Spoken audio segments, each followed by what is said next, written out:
moves have been missed. She fell flat on my face. It was pure embarrassing.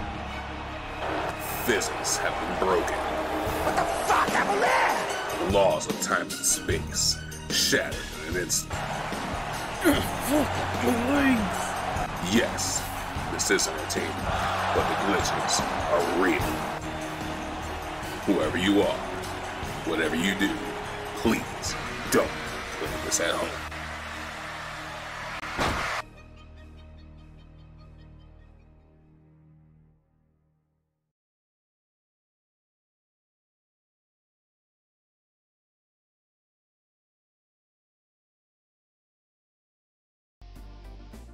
Hello, we're live with a bit more guest booking with what I think we've now decided to call literal pro wrestling insiders.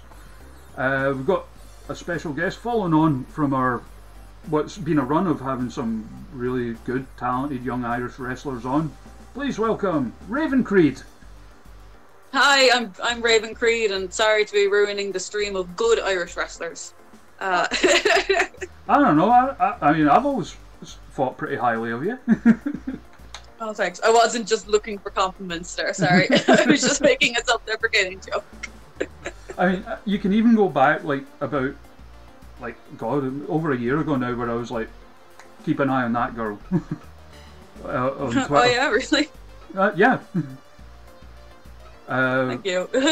Sorry, I have a shit memory and don't remember most things. Oh no, I remember, I've got this weird thing, sometimes, most of the time, if I say, oh, keep an eye on them, I think they're going to turn out really good. I'm usually right. Sometimes I'm very wrong. Or I'll call someone that you said it for that you wished that you didn't. No, it was the other way around. It was someone who was like, I don't see what the big deal is here. And oh yeah. And they're and I don't like doing that. I don't like to be negative or anything, but when someone's getting a lot of hype and I was kind of I don't know, I don't see it, and not in a bad way, just yeah. kind of Emperor's New Clothes kind of thing, and that person, friends, was The Rock. Jesus Christ! I thought you were gonna say someone a bit subjective or something and that person is the current WWE champion Drew McIntyre, but you can argue against that. You can't argue against the fucking Rock, lad. That was a fucking horrible mistake. I will say, in my defence, he was still Rocky Maivia at the time.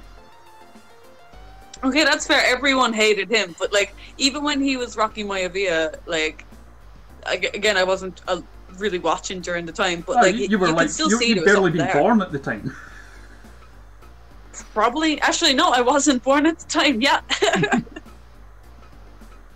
Right, so we I suppose we better give a look at the roster and sort that out, because again, hugely disorganised.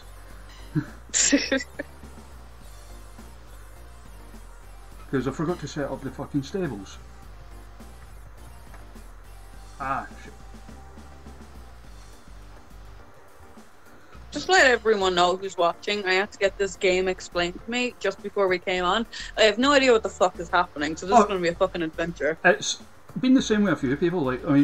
Goodness knows, Debbie Keitel had never played it before either. Okay, that gives me a bit of hope. So, in fact, quite a lot. I think the only one who had actually really played it a lot was Sugar Dunkerton. Okay, that's why he's doing good, so. Yeah, and even Amy, and she's Amy's top 3? No, Amy's 4th, I think. Oh, really? Yeah. And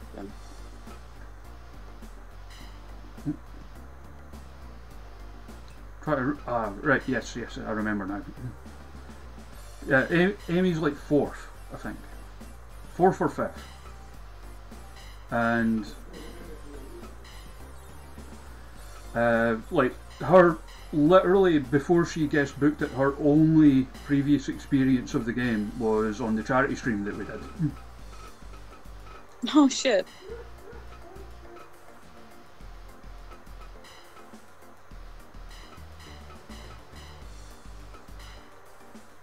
Right. Yeah, because I forgot to set everything up. Because I'm a big dum-dum. It's okay. I think I'm learning how to play this game as you're going, to be honest, which is... I'm just Eternally. trying to remember, like, because I had to set up the... I forgot to set up the stables is all. When I started the new one. So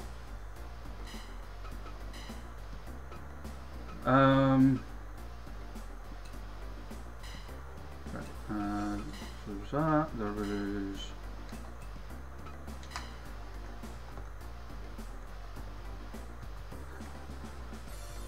Oh, I can't even do the full names because I've not got the mods activated. Fuck's sake. Yeah, because we had a stable called the Wakanda Dynasty, which was brilliant. Which was Sugar Dunkerton, Aisha Raymond, and Jam O'Malley. They both wanted Jam as the token white guy in the group, a la Owen Hart in the Nation of Domination. Nice, that's funny. You always need a token white guy. Hello everyone in the chat, by the way. You won't be able to see the chat, but yeah, we've got a few people joining us. Hello Jen, hello I'm Maverick, T Grey, Brent, and Forever Craig hosting us. As I ramshackledly scramble to get everything set up.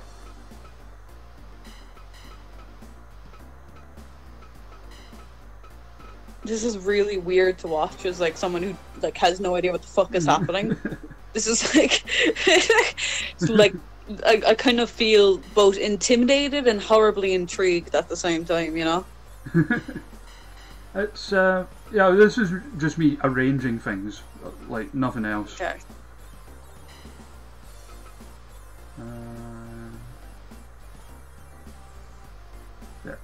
Yeah, so I was just setting up the stables. Oh, don't worry about it, Craig. Hope you're doing okay, mate. Yeah, so so we've got our stables set up now. Because you wear a wee bit of the face paint sometimes, would you like to join the face paint perverts? Oh, I'd love to join the face paint perverts. No idea who they are, but I'd fucking love it. Well, it was a stable. Who's in there? Literally on this save, just you and Rosemary. Okay, that makes a lot of sense. It was one she set up when she was our guest booker, and it was literally just a stable of everyone who wore face paint that we had. Which at the time also included like Jokey, Danhausen and Warhorse. Oh damn, that's brilliant. Right, so we yeah, so that's that done. So let's have a look at our roster. So this is the roster that we have that is not currently assigned to a stable. Okay. So we have Brent Carter, who friend of mine who's in the chat there, who has not actually debuted within wrestling yet. Okay, great. I was feeling bad that I didn't know who he was. He was literally supposed to debut this month, and obviously... Oh, what a bags! Yeah, he's one of the guys that Andy Wilde's training right now. Oh, okay, sick. We have Debbie Keitel, who obviously you're familiar with. We have... never heard of her. I have no idea who the fuck she is. We've got Jean Money. Okay, good pick. We love Jean. Yeah. We have Jayla Dark. Very talented wrestler. I don't know why I feel the need to comment on all of them. Sorry, I'm just going to let you keep going. This is what happens with anytime like because like obviously some of the American ones are the people that we've had on are a bit less familiar with some of the people we've got. Yeah. But like everyone who like knows who Jayla is like very, very talented, hugely underrated, etc., etc. Oh, she's I never wrestled her. I always fucking wanted to. She's brilliant, but like we just never got around to it. So good, and criminally overlooked. Yeah, I think so. We have Craiger. Now, and looking sharp as well. Now, you'll probably do better than them, because when they co-guest booked it and came bottom, Oh Jesus! How the fuck did they do that? What did they do so wrong? Well, and it wasn't even. That was the thing. It wasn't even an especially bad show. It's just that a very high standard has been set. Yeah, Like theirs. that's fair. Their average was like I think 77 point something, which not a bad score by any means.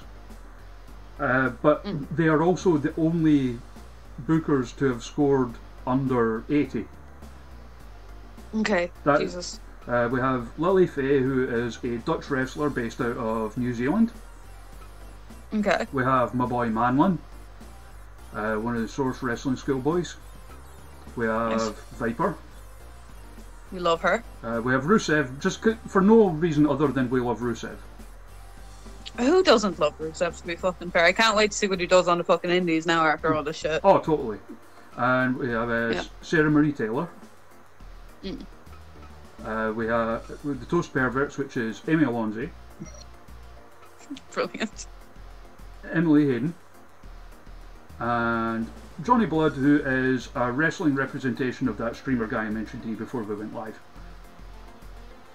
We love a toast pervert in this household.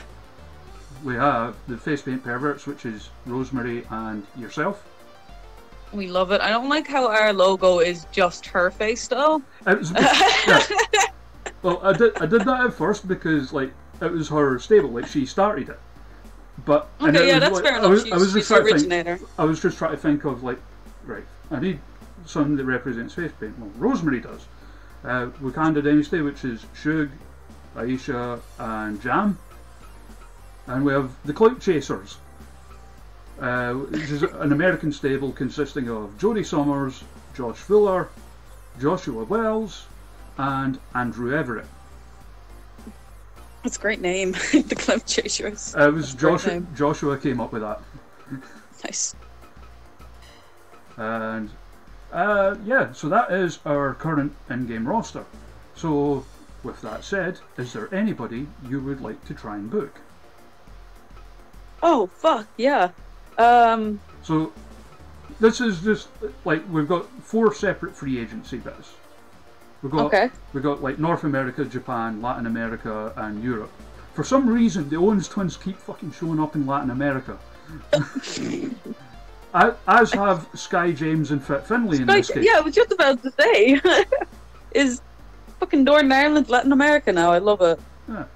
Yeah, you know, like Belfast, Tijuana.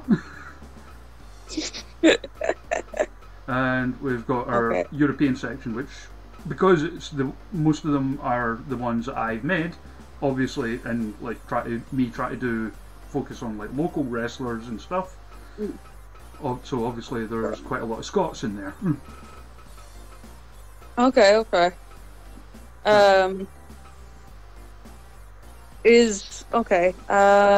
So who would you recommend? Would you think that like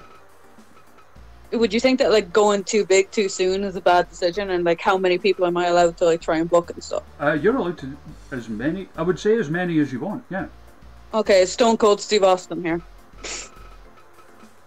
Provided he's unlocked, because the way the scouting works is it's when you've not got the mods activated anyway. Is you there he is. Yes, that's all. We've got him. Oh, fucking yes! We have Stone Cold. I was thinking that, like, okay, maybe I should go, like, whatever, like, oh, I definitely couldn't get Tyler Bate, and, like, oh, maybe I should go for someone high in, like, IDW or something. No, fucking Stone Cold.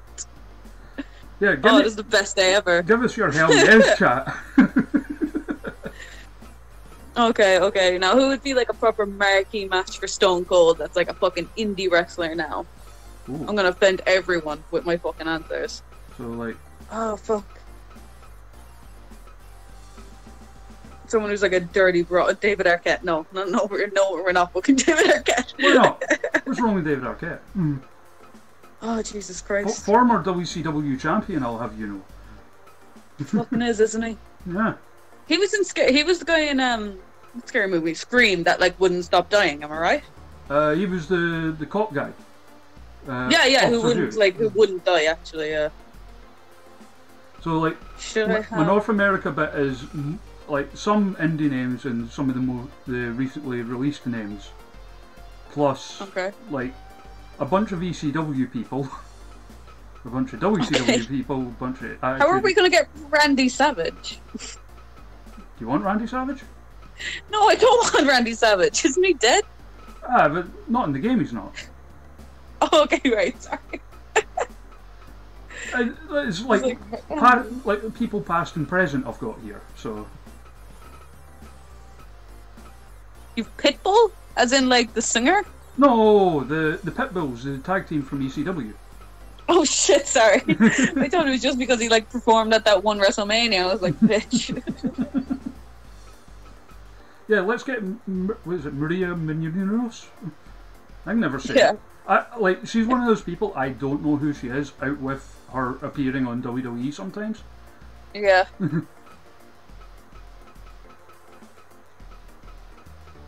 Good to see. I was trying to get Batista. Fuck it. Got him. Fuck yeah. Oh wait, I'm spending a fuckload of money, haven't I? Don't worry, we're loaded. Oh, okay, grand.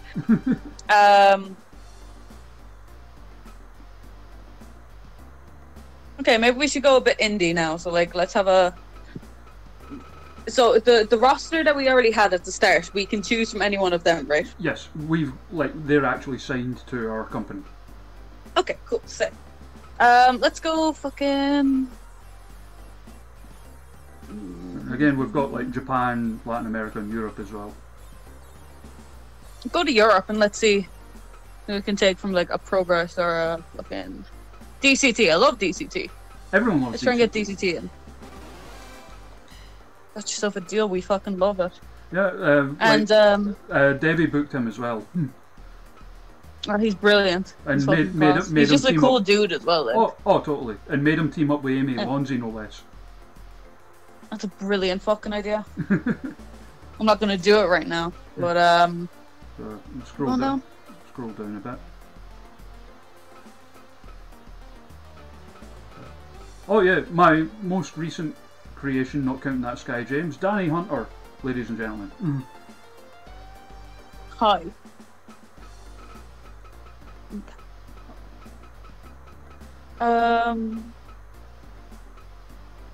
Fuck.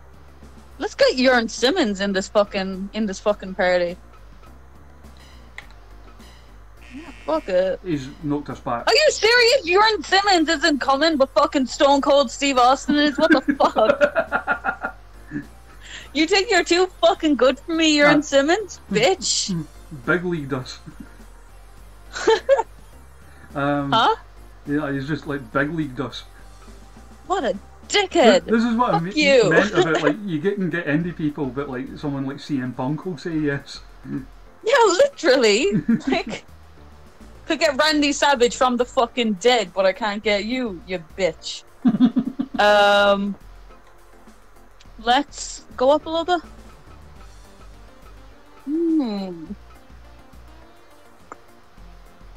So how many people should I book from here? Or like... As many as you'd like. As many as I like, okay. Is Jimmy Havoc here? He'd be in AEW. Oh yeah, fuck, he's in AEW. Damn it, I forgot he wasn't fucking independent.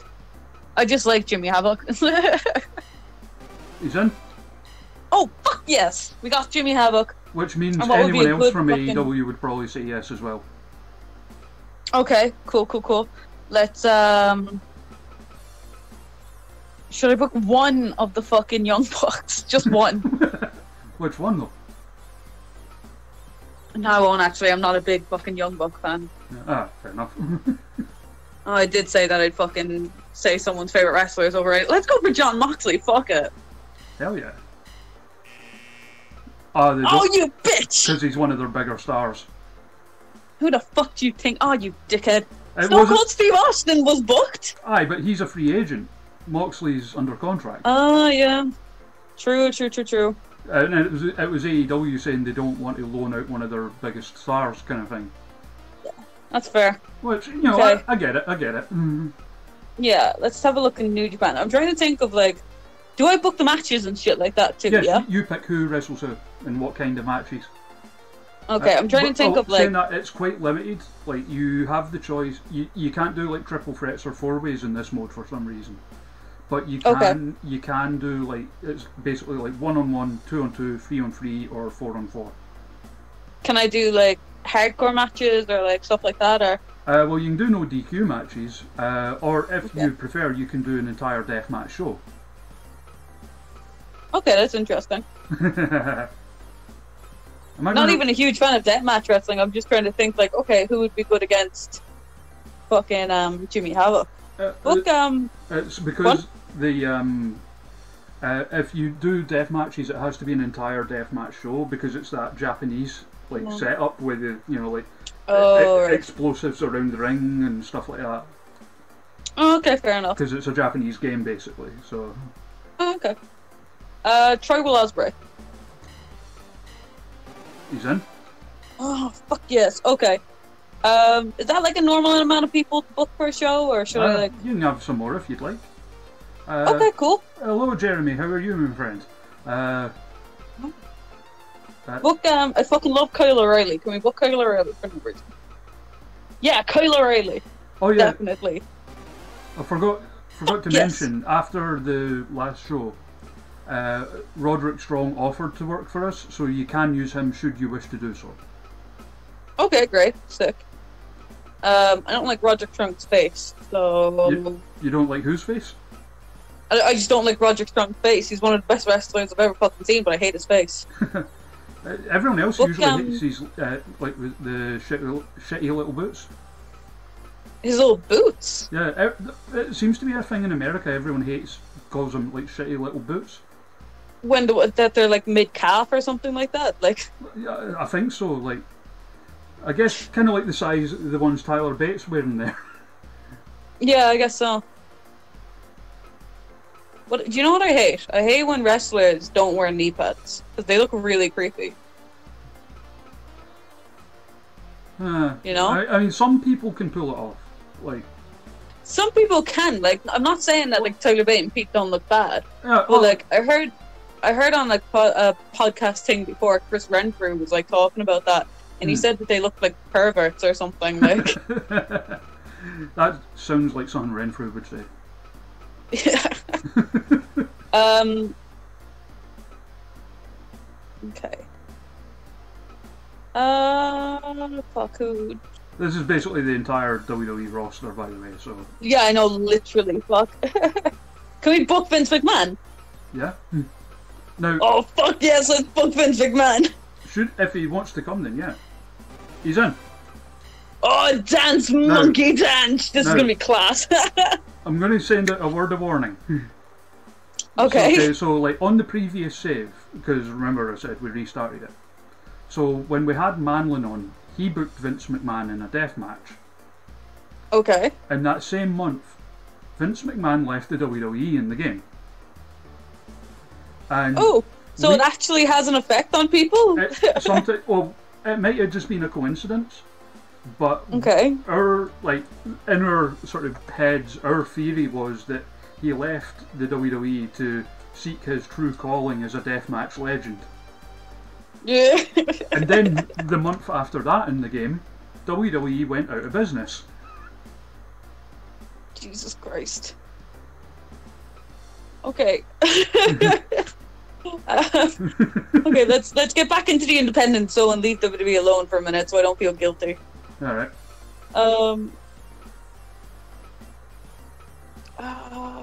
Fuck. I'm just trying to look for all the people that I like know. Book Cara Noir. Oh, if you're looking for people you know. Yeah. We've got a small OTT roster here. Oh, okay. Oh, sick. Yes. It's a work in progress. Yeah. Mostly by me. Nice, nice. Let's say Justy. Are you serious? Stone Cold Steve Austin's on this fucking show and you're fucking saying no to me, bitch.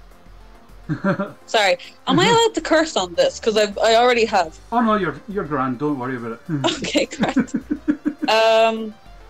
Let's try LJ. LJ's in. Okay, sick. Oh, that was the thing. Like, of the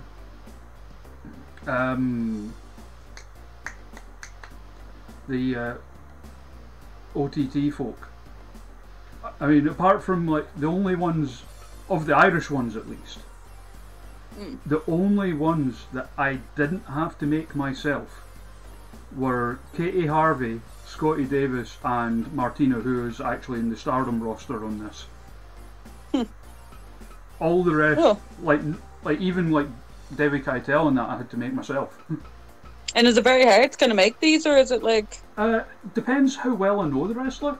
Like, okay. Like making someone like say like Jayla Dark, who I've seen like dozens and dozens of times.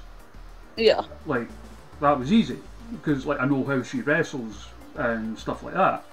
Whereas when I made like More Than Height at the behest of Amy, like I'd only seen like a couple of matches of theirs at the time.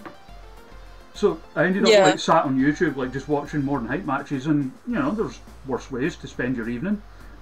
There is definitely, but you must feel like a bit of a pervert just like staring at someone and making the fucking figure of them. Oh, not really. I mean, it's not like I'm. Who was it earlier that like was posting about YouTube comments they had on one of their matches? God, who was it? Who was it? It was a men's match as well, and it was like all these comments like hot boner time and stuff like that. Jesus Christ! More Than Hype, I think, used to get off on a lot of that. It wasn't More Than Hype. I'm sure it was an Irish wrestler though. I can't remember who.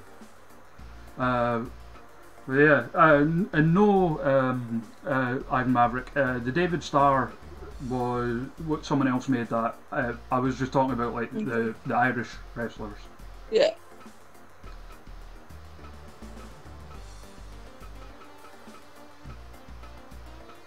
Okay. Oh, we got a small leave roster as well. Yeah, I was just about to say. I wanted to kind of have a look into that and see who was here.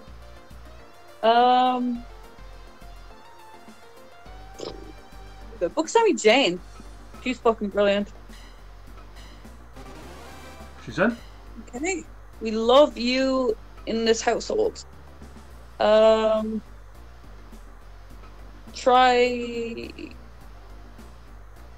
No, keep going. We'll come back if I see anyone. I don't know. Am I offending people by not like booking them or? No, nah. Sorry, I got really confused there because I saw Fit Finlay again and I was really expecting Fit Finlay's something different. You know, like from the most like the Hispanic district of Belfast, clearly. Yeah, exactly. You can see from the colour of his skin. Try Casey Owens. I love her. She's fucking goddess.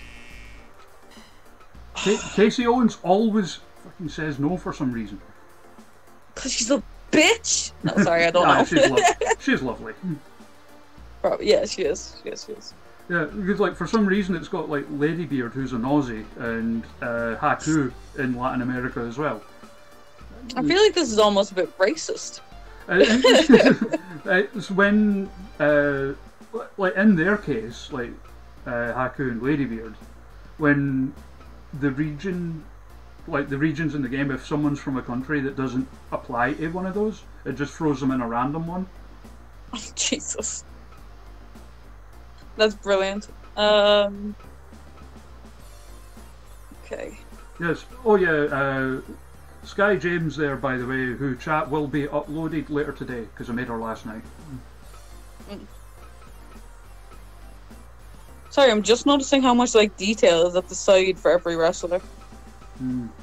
Oh yeah, like I mean, some of them, like when I'm making them, like a lot of the time, like the date of birth, I've just had to like fucking guess. Like, yeah, I was wondering that actually. Yeah, because like a lot of wrestlers will have like, you know, like the month and the day on like maybe on their Twitter or whatever, but not the year, all for understandable reasons. So like I've just kind of had to like guess with a lot of them. Yeah. Well, ones that I made anyway.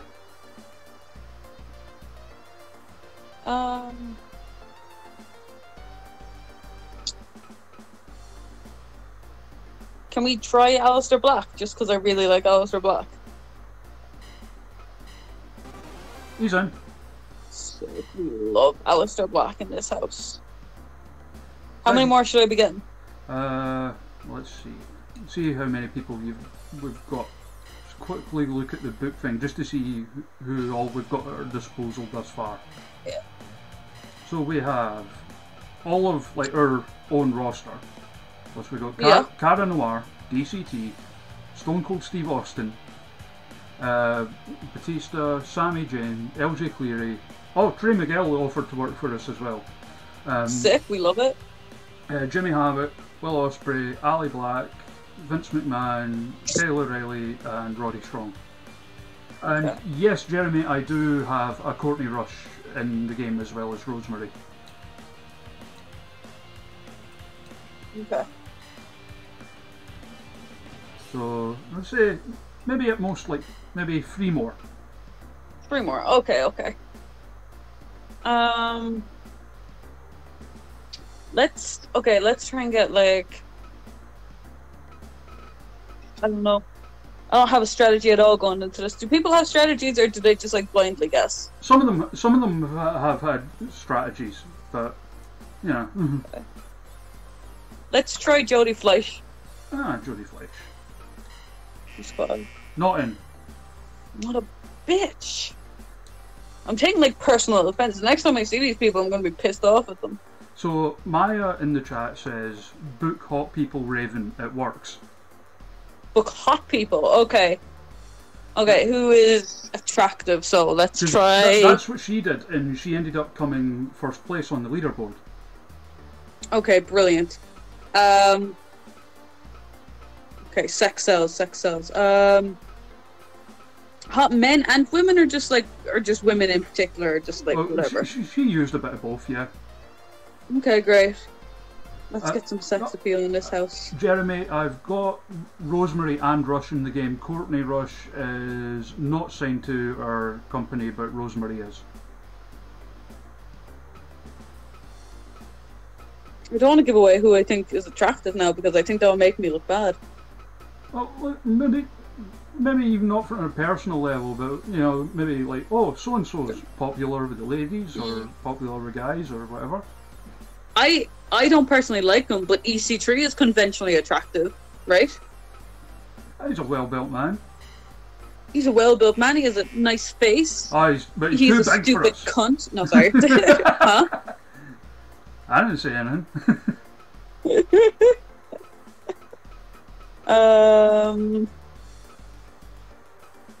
I'm trying to think of just. Oh, Zack Ryder's attractive, isn't he? I guess, yeah. But too big for us. What's with the ego on these fucking lads who just left the fucking Fed? The state of you. I mean, I've always had a big crush on Lufisto, but you know. Maybe, Mike Bailey is class. I'm not saying he's like as good looking as EC3, but he's class. Let's try him. He's not Okay, fuck this place. Fuck North America. Oh god, I'm gonna get banned, haven't I? I would say Mike Bailey's a handsome man, you know. Yeah. And a very nice man as well. He is.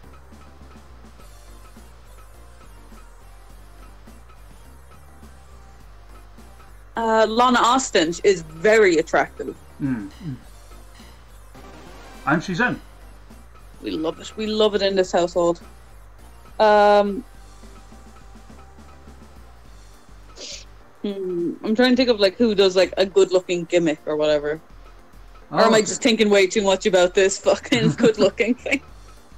Well, we'll say maybe like one more name. So.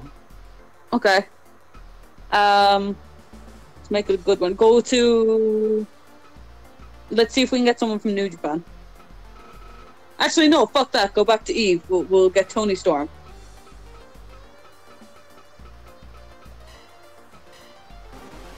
Yes, we will. Okay. Right, so just quickly save that. And now let's book us a show. Now, what because we've got normal matches, which kind of does what it says on the tin. We can have cage death matches, barbed wire death matches, or landmine death matches. And they have to be one of the matches for the entire show, yeah? Yes.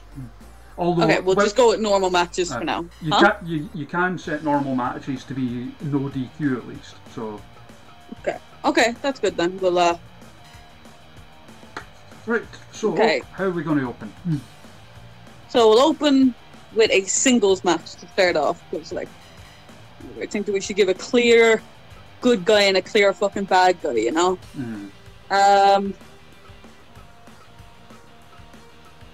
Let's open with go back. LJ Cleary is fucking fantastic in any other program. Yeah, he has a way of bringing the crowd into it. So now we need a good heel for him. All right. Well, again, we'll have if anyone jumps out at you from our own roster. Yeah.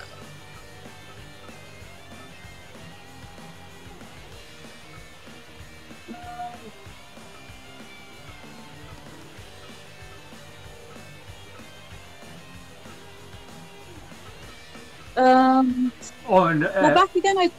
Go on. If you're thinking that, by the way, you can do intergender, so you can do intergender. Okay, cool. And these people here, I can only use them once. Is that right?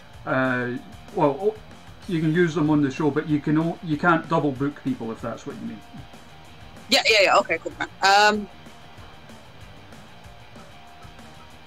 want to see LJ Cleary versus Kyle O'Reilly. That is who I was thinking, by the way. Yeah. Like, I think that would be a belter. Would be class match. Yeah.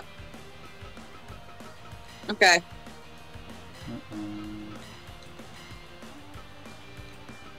Right. So how are you following Be on that? the next match? Mm-hmm. Yeah, I know, right. Okay, let's try a tag match. Alright. So who are we having here? Who's in? You can go into stables, can you? Just to see like who's the proper tag team. Our stables, okay. Yeah. So you got Clout Chasers. Okay. We got the Wakanda Dynasty. Okay. We got the Face Paint Perverts. We got the Toast Perverts. Okay. I think that we should put someone from the Toast Perverts against the Face Perverts, just because that's the match we all want to see. Okay. So you're not going to put yourself in the main event then? Oh Jesus, no! I should never be in a fucking main event. All right, so. Also, if you're on early, you can just like chill for the rest of the show, with or without a drink, depending on the promotion you're in. That is the same logic that a lot of people have taken into this. Yeah, huh? So that's the same logic a few people have taken into this. Oh, really? That's funny. Like Craic and Looking Sharp put themselves in the opener. Yeah. So we'll do Amy and Emily. All right. We're going like blonde Amy or purple hair Amy. Let's go with purple hair. It's going against me with blue hair. And all right, and I'll be again. Or should we do 1 second? Why don't we just put all the? No, fuck it, we'll do it. Just because I want to see a bunch of curves. Like. All right. Oh, Rosemary is quite badly hurt. Now. Oh fuck, is she? Okay. So she can still work, but she would be at risk of injury. Okay, let's not fuck her up too much. Right. Let's have. Yeah, we'll have Sugar D and Alicia Raymond. So. Wakanda. What are they called? The Wakanda Dynasty? Yep. And they were also our tag champs in the previous save, so. Okay, sick. We've yet to crown champions in this one. Huh? We haven't crowned champions yet in this save, so. No worries. Do another singles. Alright, who are we going here? That's, Taylor Day. Hell yeah. It's one to see Jayla Dark against someone that would like. No? Someone she's never wrestled before, did you say? Yeah, someone she's never wrestled someone who was like you know. Well, that rules out almost every woman that we have. So, I mean, she's wrestled Viper more times than I can count. Yeah, true. She's wrestled Sarah a bunch of times. She's wrestled Emily, who's wrestling anyway.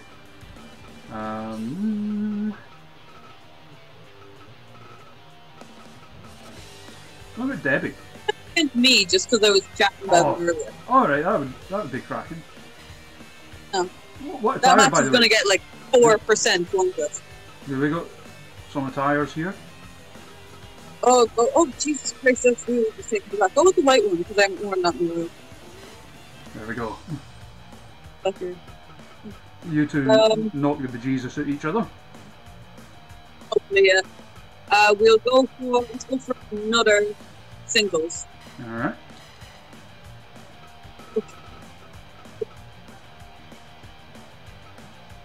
Will Ospreay in this one. I'm playing something cool for Will Ospreay as well. So, Ospreay against.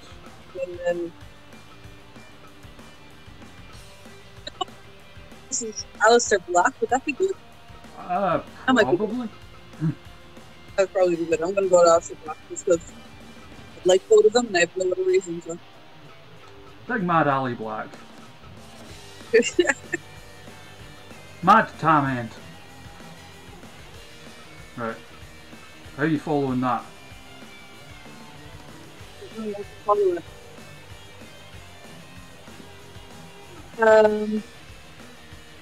What tag? Oh, we'll go 6-man tag actually. No, and we'll completely just piece it out. Alright. Vince McMahon because he's old. All So right. they can be in 6-man tag match because of So Vince McMahon. people that he doesn't want to tag. Let's make him tag with the Impact way. Make him tag with who, sorry? Trey Miguel, just because he's from. Alright, and Did we have Rusev? I think it'd be really funny to make him tag with Rusev after he just fired him. so you want Rusev on this team? Yeah, why not? Big handsome Rusev. Big handsome Rusev. That's like the worst tag team in the world, but I fucking love it. Just because I think it would make Vince McMahon a little bit awkward. What I've been thinking about doing is trying to get Damien Dunn in to do one of these. Okay. And like, because he's like anti-fun police, have him deliberately try and book the worst possible show he can. Well, honestly, I don't think you'll be able to do it better than me, to be honest. So who's their opponents? G Money, just because he makes everything fucking brilliant. He does. I love Gene Money. G Money. Let's have Vince McMahon against the most. So, Do King Shark as well, just because fucking he's weird as fuck. yeah. And Craiger's his tag team partner, isn't he? yes. Yeah, we'll get him. Why not? So Vince, Trey Miguel, and Rusev Team Gene. versus Pure Dead Brilliant and Gene Money. Brilliant. Love it. Love it. And just after like Will Ospreay and Alistair Black. Right. Alright, we'll go for a singles match. We need to book. Stone Cold should be in our main event, realistically, right? I would think so, yeah. So, of the guests, you still got Roddy Strong, Jimmy Havoc, Sami Zayn, Tony Storm, Austin, Batista, Cara Noir, DCT, and Lana Austin. Okay. Book hot people.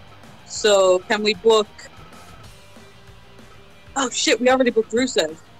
Can we book... Sorry, the song is getting stuck in my head. It's brilliant.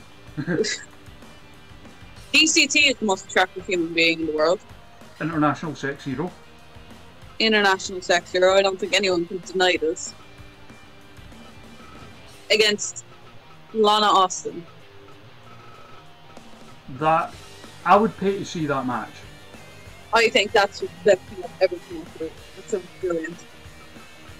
So proud. Two more matches? That was that was match number 6. You can have up to 10.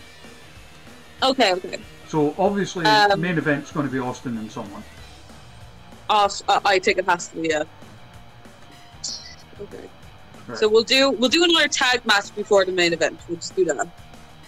Alright, so Cara Noir, Batista, Tony Storm, Sami Zayn, Jimmy Havoc, and Roddy Strong, plus our own roster. Okay.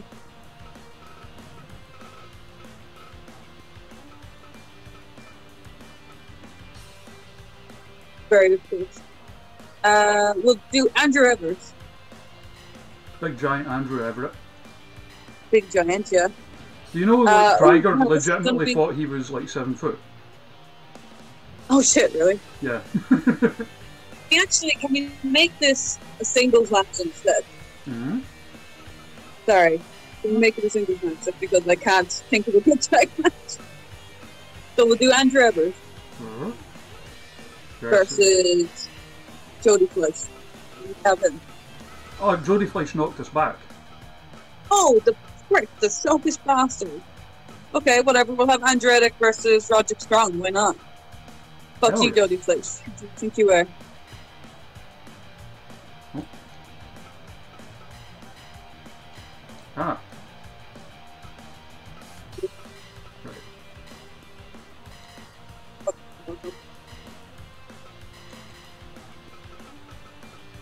Versus a literal giant. Not literal, but... So... Okay, we'll have the 8 matches in the main event. It's a fucking mega show. Alright, So we'll have Stone Cold, Steve Austin. You've still got quite a few people left to book, by the way. So... Do we? Should we do a few more? I think so, because you've still got Jimmy Havoc, you've still got Sami and Tony, you've still got Batista, and you've still got Austin. And Cara Noir. Jimmy Havoc versus Cara Noir. I think I want to see that match. Alright. I dig it. Mm.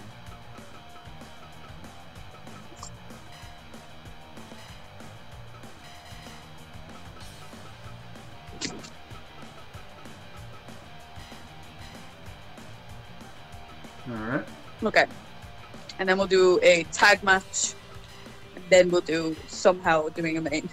Alright. So we'll do Team E. Okay. So Sami and Tony.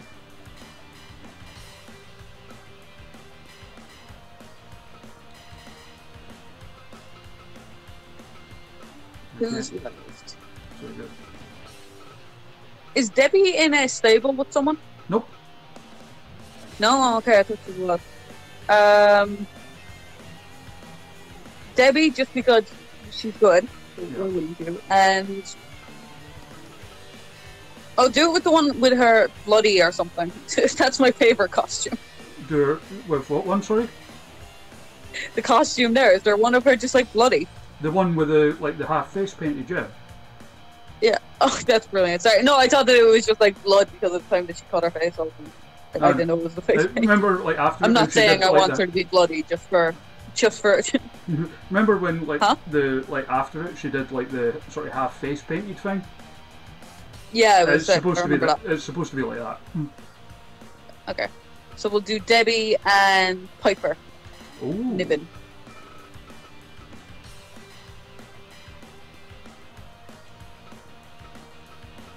And main event, presumably. Main event has to be Stone Cold Steve Austin.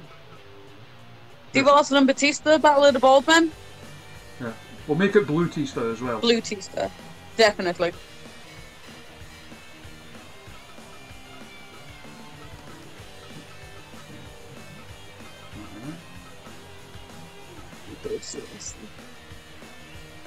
We love a bit of Stone Cold in this episode. Fuck yeah, there, child. Like Stone Cold, man. It's not giving me any other referees. Like the referees it gives you the choice of in this mode are like, it's like a mixture of like the it's like a mixture of like referees you've got in the game and just like a handful of like random made up ones. Okay. Also, should any of the matches be no DQ? Great point. Jimmy Havoc's one will say.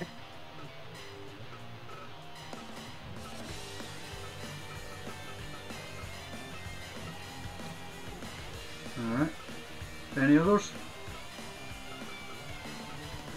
Is it only no DQ that I could have, yeah? Pretty much, yeah. Although with the tag ones, you can have them be tornado rules. Okay, I think that we should do one tornado one. So, what are the tag matches? So you've got Amy and Emily against Suga and Aisha. You've got the Vince, Trey Miguel, Rusev against Gene, Liu Ting Sharp. That's definitely tornado tag. That's definitely tornado tag. Okay. Fuck yes. I'll make it no count out as well. And no DQ. That's good. That's my match of the night. Fuck all Stone Cold, Steve Austin and Batista. That's match of the night. Right. Save it.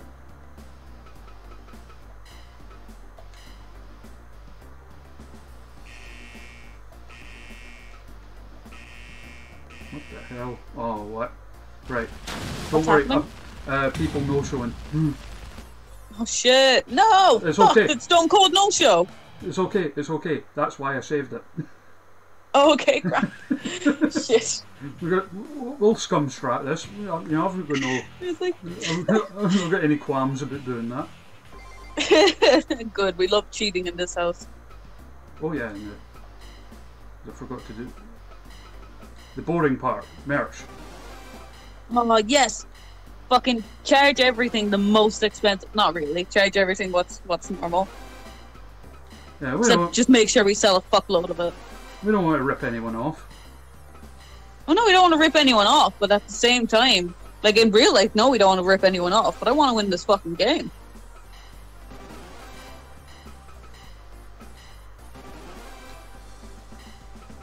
We all know how to win at life.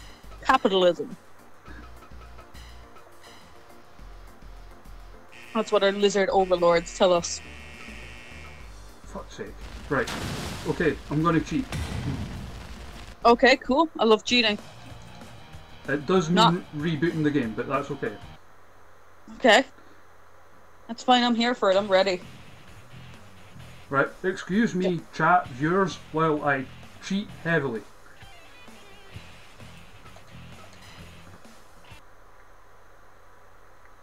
How's everyone in the chat doing, by the way? You all very well? I love that we've been on for an hour and we haven't even had a single bloody match yet. Oh, Jesus Christ, I'm sorry, I'm so bad at this game. Oh, don't worry about it. Don't worry about it. It's not like I've got anything else to do. So. Yeah, true. Not really. How long does it usually take someone to get into the matches? Well, usually the streams themselves go maybe like 2.5 hours in total. So okay. We'll see. I mean, I'm not fussed. Like, it takes however long. How many days? How many like days do I have to do, or like what's the? Oh no, you just do like the one show. Oh, okay, great, cool. Also, while the game reboots, I'm going to bring up the leaderboard just so you can see what you're up against. Okay. Like you won't be able to see it, so our friend Maya in the chat there is still number 1. Only one person has beaten that score, and I didn't count it on the leaderboard because it was me. So we have, in fact, yeah, I should be able to. In fact, I'll be able to share it in the Discord chat for you, just so you can see the actual leaderboard itself. Okay.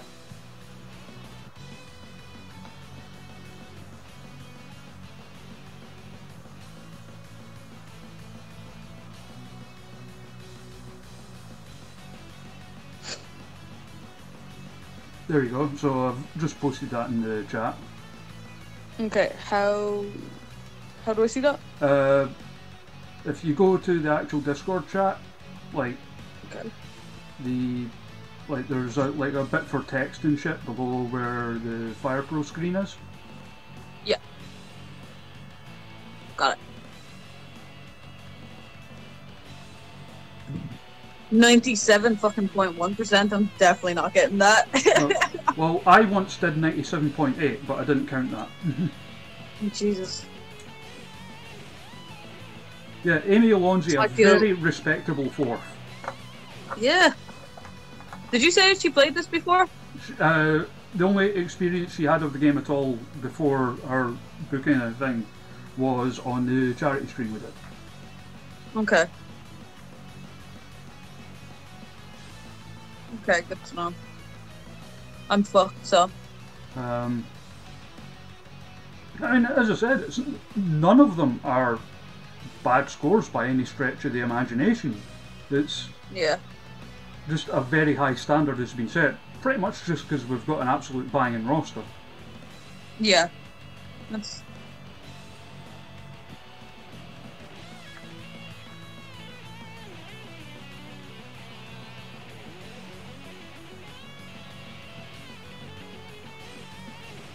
I mean, hell, Debbie Keitel doesn't play video games at all, and she hit like 89.3. Yeah, actually, she did really fucking good. I didn't know that she would. But then at the same time, this isn't just like video games. It is proper fucking, like, actually being smart about wrestling. Like. Well, you say that, like, Maya literally just booked people she thought were hot. Yeah, to be fair, how good did she do?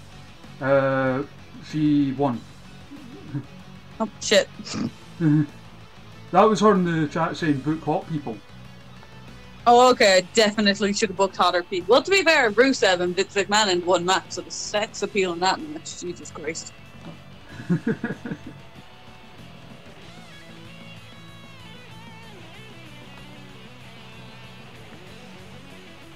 mean, I hit 97.8 once, and that was me just pissing about. Yeah. Going, oh, that sounds fun, rather than like actually thinking about it. Yeah. If I get 100% in this, I'm gonna make all the peasants fucking bow it. That's not a chance. I'm not getting 100% in this. But I think I think this show is 100% in my own mind, to be honest with you. Well, think about it this way, right? Because you know how, particularly in the US, they do those independent shows that are like branded for a specific wrestler. Yeah. You know, like they done the like the Joey Janela ones, and at WrestleMania weekend they were going to be having like the Effie one and the War Horse and Danhausen one, stuff like that. Yeah. If you were given one of those, and I believe Billy Bedlam offered you one, didn't he? Like yeah. So, who would be the first name on your list besides yourself? I don't know. Say the question again, just so I can get a clear understanding. So, if like a company gave you, like, said, okay, we're going to book a show around what you want. Yeah. Who would be the first name on your list? First name on my list. Anything in the world or indie wrestling or what? Well, for the sake of argument, suppose we'll say ones that would be feasible. Okay. Does Pete Dunne count as feasible? I guess it depends how in the promotion is with WWE, doesn't it? Oh yeah, exactly. If it's like even less so now since he's gone to America. Oh, he's on proper NXT now. Maybe like Will Ospreay. Like, I do think that Will Ospreay on any show he's on will kind of draw and will be class and is great in any match he's in. Sure.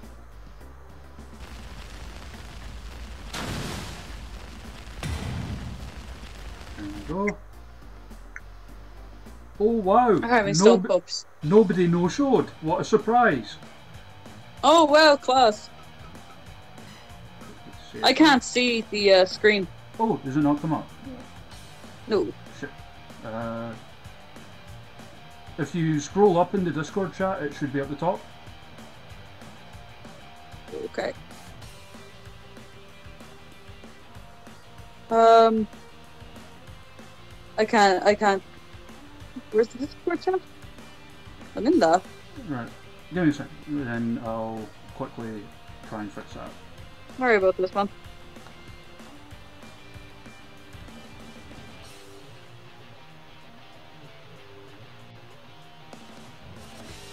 You see it now?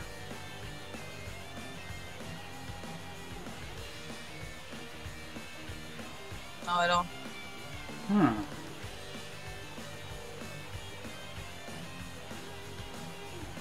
Very weird. I also don't know if I'm in the fucking Discord chat. You know where I... Oh, wait, I got it. Sorry about that. No, you're grand. Don't worry about it. Sorry about me being shite with technology and all that is slightly difficult in this life. Right. So, our opening contest, LJ Cleary and Kyle O'Reilly. Completely forgot I booked that, but fuck me, what a match.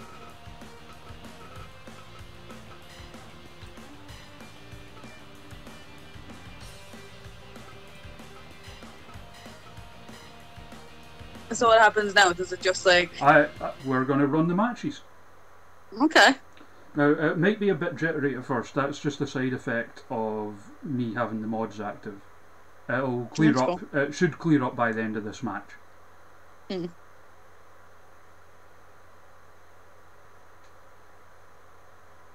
Yeah, a thing I was thinking as well, and it was the same when we had Debbie Keitel on. Given the amount of shows I've been to that you've been on, I'm surprised we've never actually properly met. Yeah. Because like I've been at like most of the Fierce Females ones you've been at, and Discovery as well, and it was the same with Debbie. It's like Yeah, it is kind of weird actually. I've never really thought about that. Yeah, but like we follow each other on Twitter, and like we've just never actually met. It's because like I love the amount of personality LJ has on his entrance right there. Sorry, go on. It's like every time like I've been at a show that you or Debbie are on, if there's been a moment where like I've seen you like maybe like at a merch table or whatever, it's always been like either I've been in the middle of having a conversation with someone and I don't want to be rude and just like patch them to run away and be like, oh look, it's Raven or it's Debbie, or you've been in the middle of a conversation with someone and I don't want to be rude and interrupt. Yeah, exactly. Kind of like there's no good time almost like. Yeah. Like, as I said, I've been at most of the Fierce Females ones you've been on. Yeah. I've missed like the last couple just because like money, but actually last Sunday I was supposed to be on another Fierce Female show. That was the last booking that got cancelled. Oh yeah. And yeah, just kind of thinking about it, that like how everything's completely changed in like the 2 months ago. I know. When I got booked. Like, I mean, like even I'm gonna move there by Kyle and Riley. Oh, did you see that shot? I mean, even as near full. recently as like, I mean, when Scrap Romania got pulled, people like even as recently as like a week before that, you would never have thought any of this was going to happen. No, you really wouldn't. Like that was that was such a shock, to be honest, when Scrapper got cancelled. I mean, like, it's not changed much for me because out with work and the odd wrestling show, like, I'm pretty much a hermit anyway, so... Yeah.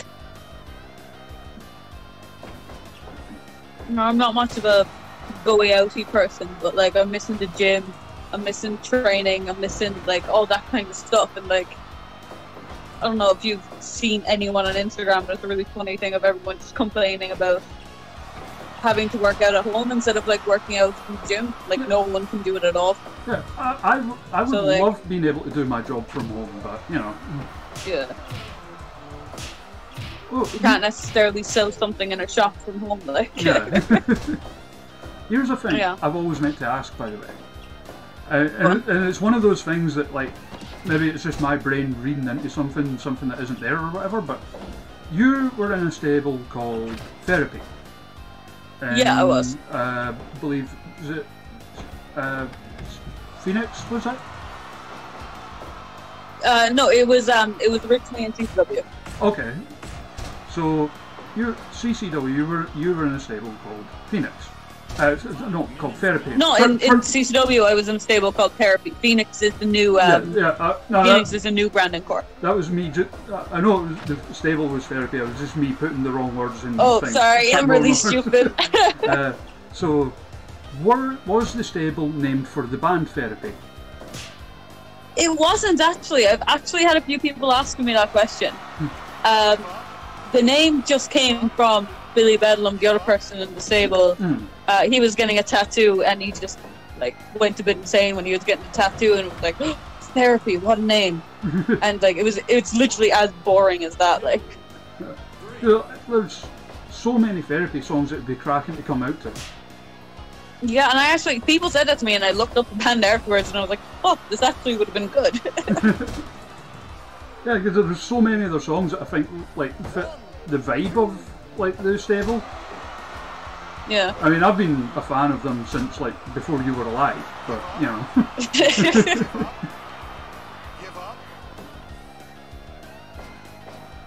This is a cracking match. Go on. Sorry, there was like a 2.9 kick out there. I'm getting enthralled. That's what I mean. Like the more of stuff like that happens, the higher the rating will be. Nice, nice. And as I said, a wee bit of sticking just because, you know, it's because when you boot the game up, it's like some of the mod stuff still loading in the background. Yeah. That allows you to do things that you shouldn't be able to do with the game, such as having nobody no-show. That's, yeah, kind of just breaking the game, so. Yeah. But there's also like other cool stuff you can do with it, like you can like mess around with like more match types and stuff. Oh, that's cool actually that you can, cause like just a normal match and a no DQ match is pretty fucking kind of hard. Like I was trying to think of like okay ladder matches or like some shit like that, but obviously that would probably be really hard to program into a fucking game. There isn't like actually any ladder matches in this game. Mainly because, like, again, it's like a Japanese game, mostly based around like New Japan, Old Japan kind of stuff, and ladder matches aren't really a thing there. Oh, okay, yeah, that's fair enough. So it's they don't even do that many like matches outside of a normal match and a death match, really, do they? Yeah. Like, it's kind of been a very American thing to be like. You can have like triple threats and like four ways and stuff in the normal mode, but not in the promoter mode for some reason. 79%. That match was fucking brilliant. Shut up. This is you arguing with Dave Meltzer now. Yes, I am. Fuck Dave Meltzer. I mean, I'm not going to argue with you on that one. Christ. What's your opinion on Dave Meltzer? Good as a wrestling historian. Opinion-wise, he's a balloon. Yeah, you think? Mm-hmm. Why? Well, just things like there was a thing. I don't know if you saw the thing last year with was it Peyton Royce? I actually think I remember this a little bit. What happened? It was like commenting on her appearance in ways you perhaps wouldn't expect a professional journalist to do so, or a professional I remember that actually, yeah, and so. it was just really like not needed. I remember. You know, it's like he's a bit of a fucking. He's an old-fashioned twat, which is a fucking nice way of saying a racist, sexist asshole. Yeah, well, again, I'm not going to argue with you on your Meltzer opinions. That and the fact that he hated like the Bushwhackers against the Rougeau brothers for WrestleMania 5. Oh. How can you hate a match with the Bushwhackers in it? Yeah, I know. Didn't he hate the fucking Firefly Funhouse match too? I don't know if what he rated that, but like I loved the Firefly Funhouse match with all my heart. Oh, that's one of my favourite matches of all time now. It was so good. Yeah. Like, And maybe it's because like I'm a David Lynch fan or whatever, but it was just like everything I've ever wanted in a wrestling match. I thought it was like, as well the fact that like how creative it was, because like obviously they didn't have the crowd, so they lent into that. With that and the fucking Boneyard match, I thought that they were the best matches of the fucking full weekend. Like, oh, totally, 100% agree. Like Jeremy in the chat says he loves you now. I think probably because of your opinion on Meltzer. Oh, okay. Good. Like I don't necessarily I don't hate Dave Meltzer as a fucking person. Shit, I just can't. He's just like, a dafty. Like as he's a dafty. Like as a wrestling historian, like knowing his history and that, great. Oh, definitely, yeah. But like, outdated opinions is the nicest way I think you could put it. Well, yeah, and it's like, I also hate how everyone is like, not everyone now, but a lot of people really like get fixated on him and his opinions and oh, he gave this match 5.5 stars. It could have been 5 3/4 stars. Take his match opinions as gospel kind of thing. Yeah, exactly, and like that annoys me because then you're putting too much like at the end of the day, everyone's allowed to have their opinions. I love the Firefly Funhouse match. I know a lot of people who fucking hated it. Like, my favourite match of all time is not going to be the same as your favourite match of all time. Like, we're allowed to have our opinions. But it's when you take someone's opinions as gospel, then you just make them annoying to me.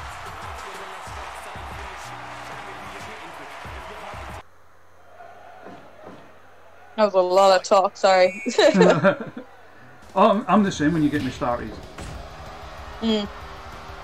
Oh shit, you fucking kill him, Amy. Jesus Christ. Sorry? Tell him. No, Amy Alonzi straight away goes and like kills him now. Yeah, the chat loves Amy Alonzi, by the way. What? The viewers for these streams love Amy Alonzi now, by the way. She is a special little unicorn. Because like a lot, and again it's that thing because there's quite a few American viewers and stuff as well. So obviously, some of them weren't as familiar with some of the local wrestlers and stuff. Oh, okay. But like when she came into the charity stream, she won so many people over, just because of what she's like. Yeah, she is a special little unicorn, kind of in real life too. Like big fucking meme head on her. And Chainsaw, I literally just put together that attire for Aisha last night.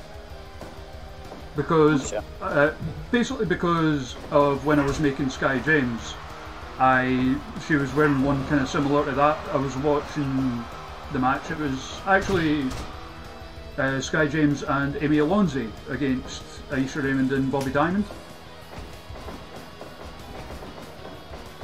It was a fun match. Come on, fucking kill him. 2-on-1. Ah, fuck.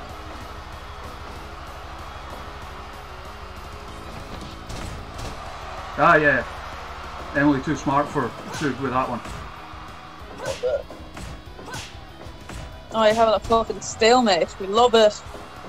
I was going to do a thing, like if it did happen that you had named the stable for the band Therapy, I was going to try and do like, do you remember when William Regal tried to like fit as many Smiths references as he could into that show and commentary? I was going to try and do the same with Therapy, but like, and I would have gone absolutely none of them. yeah, like that's the thing. Like it's the same whenever I make Twin Peaks references; they're completely lost on like most of the chat, but they amuse me. So, you know. I only know about Twin Peaks because it was referenced in a video game. That's how fucking like out of the know I am. Was it Deadly Premonition? No, it was Life is Strange. It was mentioned in. Oh yeah, I mean. Oh shit! The ref is dead. Ref bump. Yeah, there's actually quite a few overt Twin Peaks references in Life is Strange. Yeah. Like the diner. With the big whale thing on top of it, I think it was. Yeah. How the mirror in the bathroom has like Fire Walk With Me scratched into it. Yeah, it does. Yeah, that's a Twin Peaks reference. Firewalk, is it? Fire Walk With Me is a phrase that comes up a lot in Twin Peaks. There's a band in one of the games that's called Firewalk, and it's just a reference to that. to fucking Twin Peaks, and I actually have a shirt with the fucking fake band's logo in it because I thought it was a really cool name, and then I figured out what it actually was. And Chainsaw, yes, I have played Deadly Premonition. It is a gift to the world, that game. What's your favourite video game? Oh, that's a tough question. I'd say I've got a group of them. I can't pick just one, and I know that's kind of a cop-out, but like... Okay, give us a few. So, I love this, obviously. I love Legend of Zelda Link to the Past is a favourite of mine. That was the Super Nintendo one. In fact, most of the Zelda games are amazing, actually. I loved Metal Gear Solid 3. I loved Witcher 3 is amazing.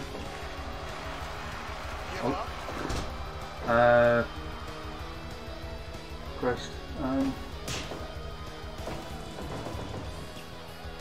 I love Yakuza 0. Jordan in the chat says Tombi. What about yourself, Raven? So, says what? What about yourself? He said Tombi, which was like a PS1 platforming puzzle game. My favourite video game, honestly, would be Life is Strange. I have a tattoo of it just because I really like the story. But like, I did really enjoy my childhood, Crash Bandicoot Twinsanity. Oh. I did really enjoy Life is Strange. I've not got round to playing like Before the Storm or the second one yet, but I did really enjoy the first one. I haven't seen anything about the second one, to be honest. I'm almost scared to watch it. But Before the Storm is really, really good. If you're like into the characters and stuff, it's really good. That's the one, I can't remember her name, but it's like you play as our pal from the first one, right? Yeah, you play as Chloe, and then she meets up with Rachel. I'm not going to spoil the entire game by giving out the end of what happens to Rachel with her. Like, even that, like the Rachel stuff in the first game is very Twin Peaks. Yeah, I heard about that in a few like analyzing videos. Like, it's like things like because the whole premise of Twin Peaks, like literally the first thing that happens in the first episode is because it's like set in the, like kind of like that, like this little quiet northwest American town where nothing really happens, and literally the first thing in the first episode is the what do you call it? The Laura Palmer, who's like this like 16-year-old girl at school is found dead on like the shore of the river, and the way that her life kind of branches out and spreads into everything and that's going on in the story of the show is quite similar to the way that like the whole Rachel thing works in the first Life is Strange game. But like from there the story is totally different. Like the whole thing is this FBI agent comes to town to like because he thinks her death is connected to a case that he's working on, and everything kind of branches out from there. Really smashing cast as well. It's, is it a TV series or is it a movie? Both. Okay. It was like 1990 it started, and there was like 2 TV series, and then it got cancelled. And then they did like a prequel movie that was like basically like the last week of Laura Palmer's life. And then about 3 years ago they finally did another series. And it's like so weird and bizarre and different to anything else that's ever been on TV ever, and it's my favourite thing. And a lot of people who loved the original hated the new one, which I get because it was so different. But the reason that Twin Peaks was popular way back when was because it was so different to everything else that was on at the time. It was kind of like You know, like those daytime American soap operas? Yeah. It was kind of like them, but done like really sort of surreal and weird. With this like murder mystery thrown in as well. Like, if you've ever seen anything by David Lynch, you'll know exactly how weird. I've heard of him, but I actually can't say. Like, what else has he done? I've definitely heard of him. Like, he did Mulholland Drive. Yeah, I've heard of him. He did Eraserhead, Lost Highway, Blue Velvet. I couldn't have heard of all these things, but I guess I'm just not really a fan of him, so I haven't really watched them. I have heard of him. But yeah, it's strange. And also, the lead character in Twin Peaks is Kyle MacLachlan. Oh, so. He's like so good at it. Like, his character is like the most likeable character in the history of TV. Jesus Christ, Emily just died there. Sorry, this match is going on like a while. Yeah, tag matches do sometimes. Oh, she have a piece of wood. She's gonna kill her. She's got wood. Oh. Well, someone had to say it. I didn't even think of it. And Tigray, I hope you're doing okay, mate. Oh, the big choke slam thing.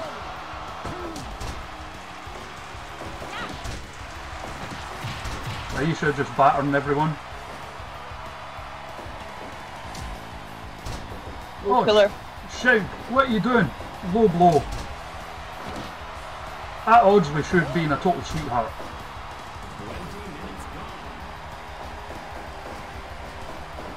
Whoop. We should we'll kitchen sink. That's a finisher. Oh, jeez. They're just fucking murdering her. I don't know what. Oh, light tube. Oh shit! It's gonna be a count out. Oh, it's a 20 count. Again, Japanese rules. Oh yeah, of course. I forgot about that. It's so good for your counter. Oh no, 1-3.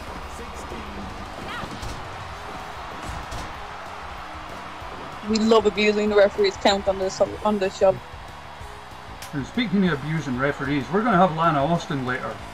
Remember when she used to shake her arse at referees? I mean, you can't do that in this game, but you know. Damn it! Then why the fuck do you even have those games if you can't even shake your arse in front of the ref? It was the same watching NL play this when they released the New Japan DLC for it. Yeah. And, like, literally the first thing one of the lads did was go to Oriyano and try to run and take the turnbuckle pad off. That's unfortunate. Which, you know, if you've ever seen a Toriyama match, makes complete sense. Yeah. Yeah, it does completely, yeah. I mean, I don't see how anyone could possibly not love Toriyama, but... He's actually fucking hilarious. I do... Like, I didn't like him first when I watched it, because, like, I didn't necessarily get the humour of it. Yeah. But after watching it for a while, I kind of... I just... I don't know, it's just different, but it's fucking hilarious. Did you see his match with John Moxley? I didn't see all of it, but I saw bits of it. It was fucking very good, wasn't it? Oh, and he handed Moxley his first loss in New Japan. It's fucking brilliant. I love how he just like beats like really big guys. Like he's beaten like Kenny Omega, he's beaten like Okada, hasn't he? Am I wrong there? I think so. I know he's beaten Jay White. Like, and he's beaten Jay White. I think he's beaten Naito as well. Yeah, it's just like just doesn't make any sense, but it's fucking brilliant. Well, the thing is, as well, I love about him is that in real life he is actually like a legitimately skilled amateur wrestler. Shit, really? Yeah, but instead just completely ignores that and just rampantly cheats. I actually see that in a lot of like kind of comedy wrestlers. Like apparently Santino as well. He's supposed to be like a black belt in like MMA, or not black belt in MMA, but a black belt in like Tai Jitsu or something. Like judo or something, I think. Yeah, something like that. Like he's a proper hard ass. Like he's just a lol of a fucking cobra then on TV. I'm trying to think who else there was. I'm sure there's someone else that was like comedy, but like legitimately hard. And I can't remember for the life of me remember who. I'm not talking Haku, because like everyone knows Haku's like legitimately hard. Yeah. Apart from Amy Alonso, who I had to explain Haku stories to. I've heard of Haku, but what are you like talking about? Oh right, so like Haku is like if you don't know about him, well, one thing he has 3 sons who all wrestle for New Japan. Okay. Tangaloa, Tamatonga, and Hikuleo are all his kids. Oh, okay, yeah. And that's why he's so hard. So. And Haku is, by reputation, like the hardest man to ever live. Like, there's all these stories of like him getting into like real fights back in the day. You know, like when getting into a fight was the way to react when someone would go, "Oh, wrestling's fake" or whatever. You know, where he would legitimately like wreck people, like rip teeth out of their head and shit.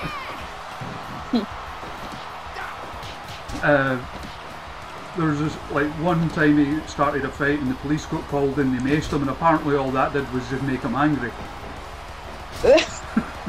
There's so many stories like that of like people who just like took it a bit too serious. But the thing is, apparently, I don't doubt that he was hard as fuck. Like, apparently, out with that, he's like the loveliest man ever. You just don't want to make him angry. I've seen like documentaries on like a few people, and it's like there's one I just remember on Fit Finlay where like he used to get pissed off if someone said wrestling was fake, so he used to break their fingers. Aye, that was what Haku was like. Yeah, and it's just kind of like it was cool back then, but like now it's kind of like, alright, let's calm down. But like at the same time, I doubt those people ever said wrestling was fake again. Like, what was it? No, there's a clip on like YouTube from like a shoot interview, and it's one with Rikishi, and they asked him like, you know, who would win in a real fight, Haku or Brock Lesnar, and he was like, Haku, without even thinking about it. And his explanation was, Brock's tough, but Haku's crazy tough. Yeah, there is kind of a fucking difference. If so, like, I've seen some people who are fucking mental. That, like, they don't care if there's, like, blood coming down their fucking face. Yeah. You know, you see that in some weird people, like.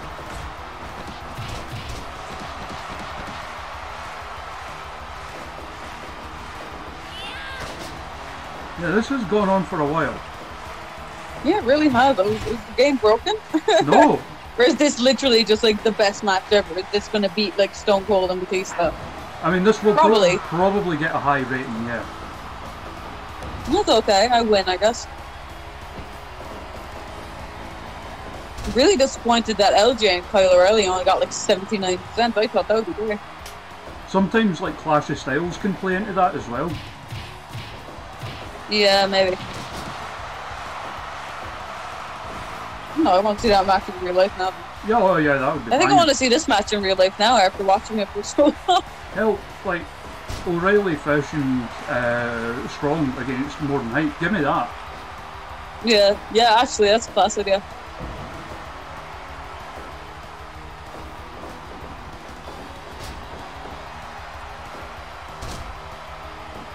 So who do you think is going to win this? Because I have no idea at this point. I don't know. I'm thinking Amy and Emily, but Emily is like taking a shitload of damage. Yeah. She got like thrown to the outside twice.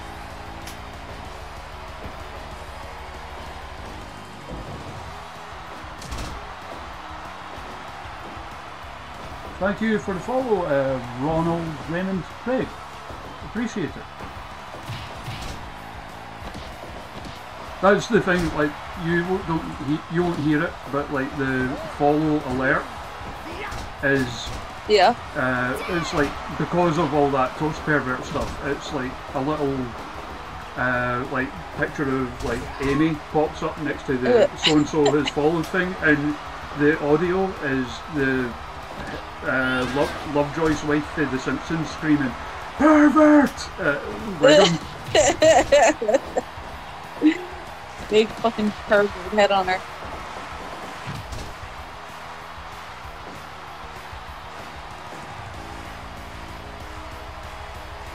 This isn't even the longest match we've had. Oh shit, really? What's the longest we've had? We had a 90-minute match once. Like, Jesus Christ. and that's like 90 minutes in game time, not real time. But yeah. oh, it's even funnier when you learn who it was. Who was it? Kazuchika Okada versus Gene Money. Okada versus Gene I'm Money. horribly confused, but at the same time I understand it completely. It was my idea to book it because I want to have a 90-minute match with Gene Money and fucking Okada, to be honest.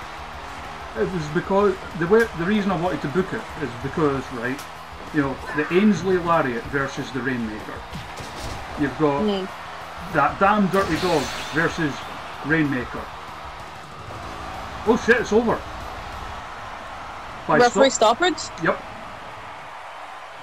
Oh shit, someone got injured or something? Amy. Is Amy dead? Amy got critical. Oh shit!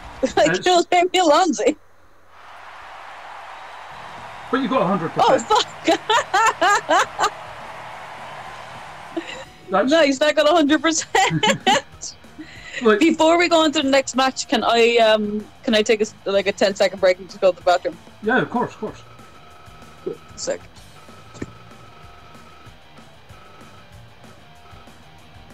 How's everyone doing, by the way, in the chat? You all doing good? I hope so. She died for the rating.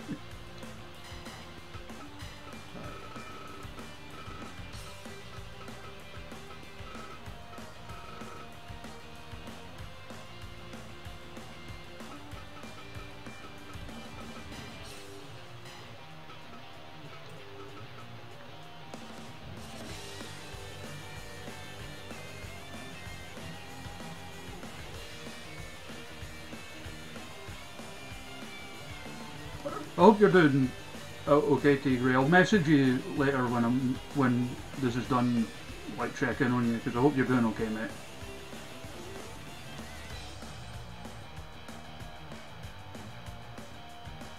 Yeah, I know what you mean. Like, at that stage where even I'm starting to get a bit fed up with all this. And that's coming from me, a borderline hermit. Pardon me.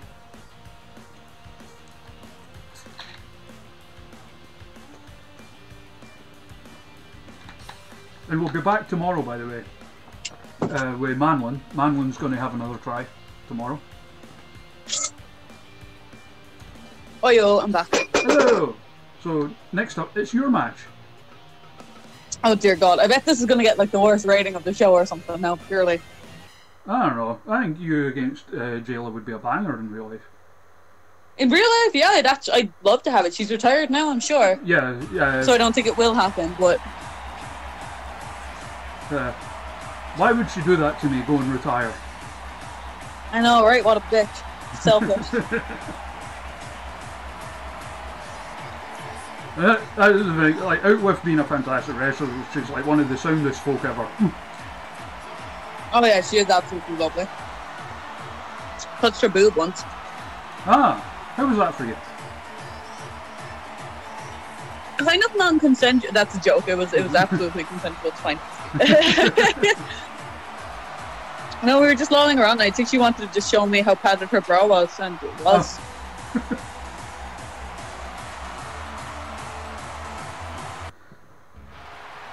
And here's you. Oh shit, you have the actual entrance song. That's fucking class. Yeah. You know, here's a funny thing, actually. You know, until you showed up in Fierce Females, someone else used to come out to that song. Oh, Jayla came out to that song before, didn't she? Yeah. And then when you turned up and started coming out to that, she started coming out to Scooter instead, because of course. Natural progression, right? I know, right? I think on the first show in Fierce Females that I was with her, we both accidentally used that song. Yeah, because I remember the first time it played when you came out, and I legitimately thought it was her coming out.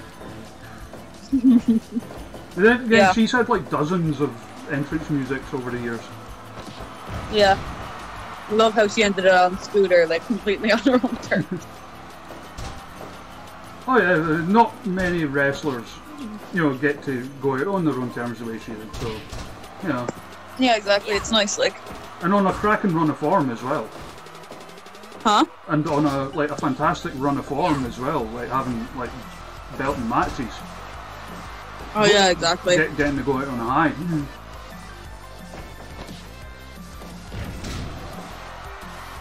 She's not playing around anyway. No, she's just fucking murdering me. Maybe I don't want this match. Fucking hell.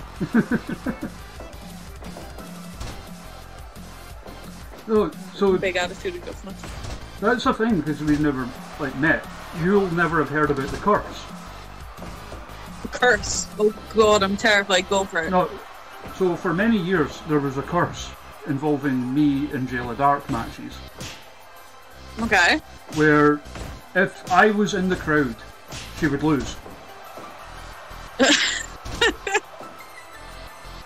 Okay. Now, you might be thinking, oh, this maybe happened a few shows in a row or something, right? Yeah. This lasted for 4.5 years.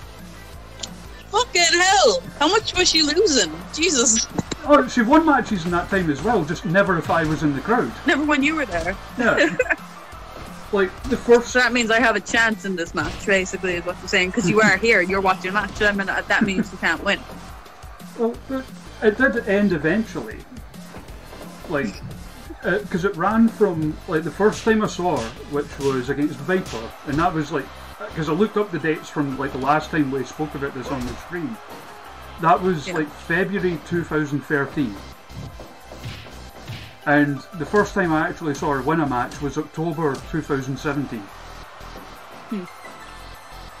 And that was actually the first time Fierce Females ran a show at the Shed. It was her against... who was it again? Did she win the championship in the match? No, it was before that.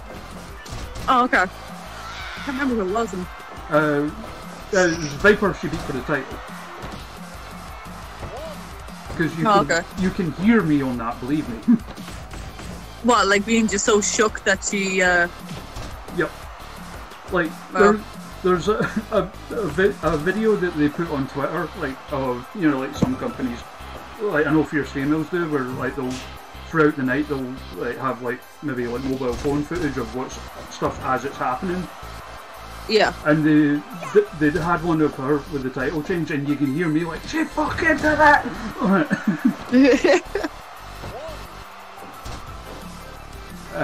Yeah, so, but here's the thing, we believe that the curse has since passed on to Amy Alonzi. Oh shit, really? Because I've never seen Amy win a match in person. Oh, you weren't at the last Fierce Female show when she won the first one, was you? Yeah, that's what I was about to say, Sod's Law. Okay. Finally don't make a Fierce Female show and she bloody wins. Wow. Yeah, okay, that makes a lot of sense. Never go to a fucking Amy Alonzi show, so you're just like really bad luck for wrestlers, is that it? Well, wrestlers that I really like, yeah.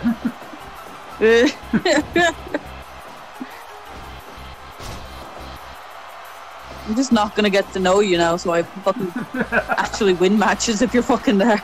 Well, I've already seen you win matches, so you're safe. Okay, that's good, that's good.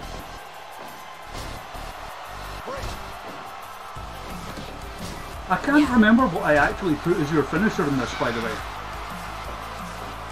Because I've seen you win matches. Maybe. I've seen you win matches with like a few different moves, so I wasn't sure which one to use.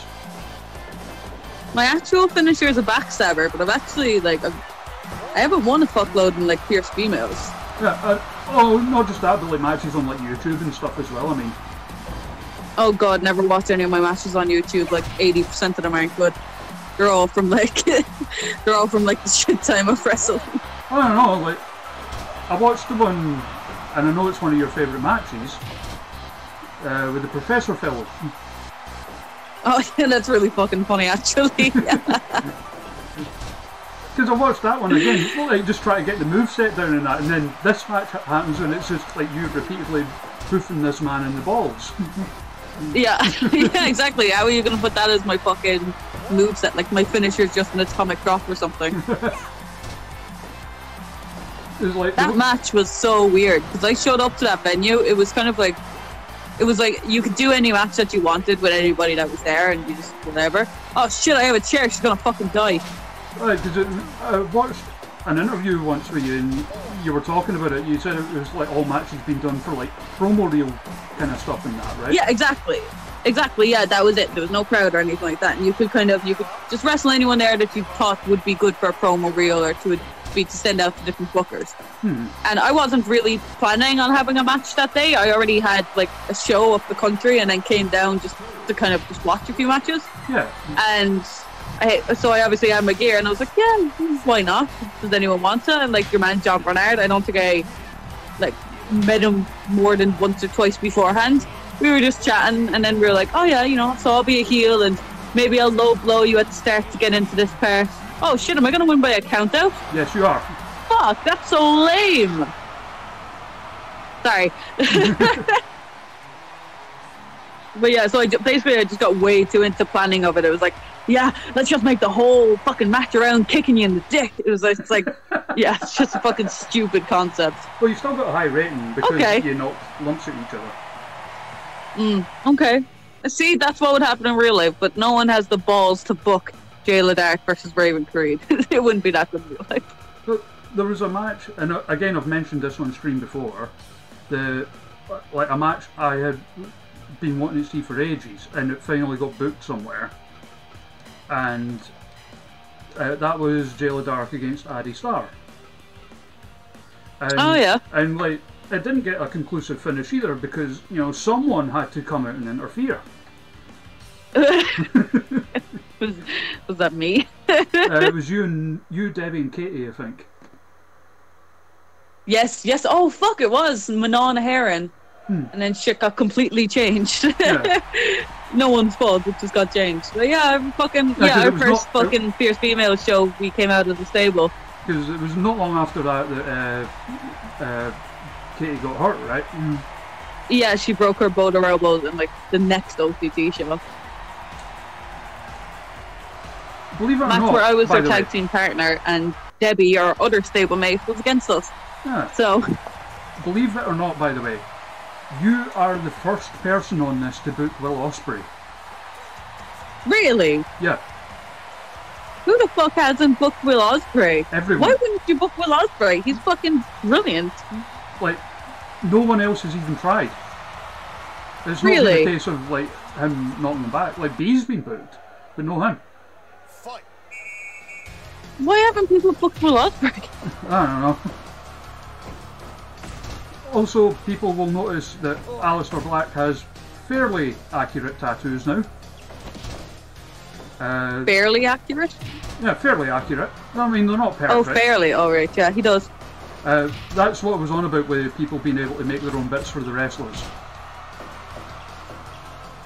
Oh, okay, so they just improved it heavily.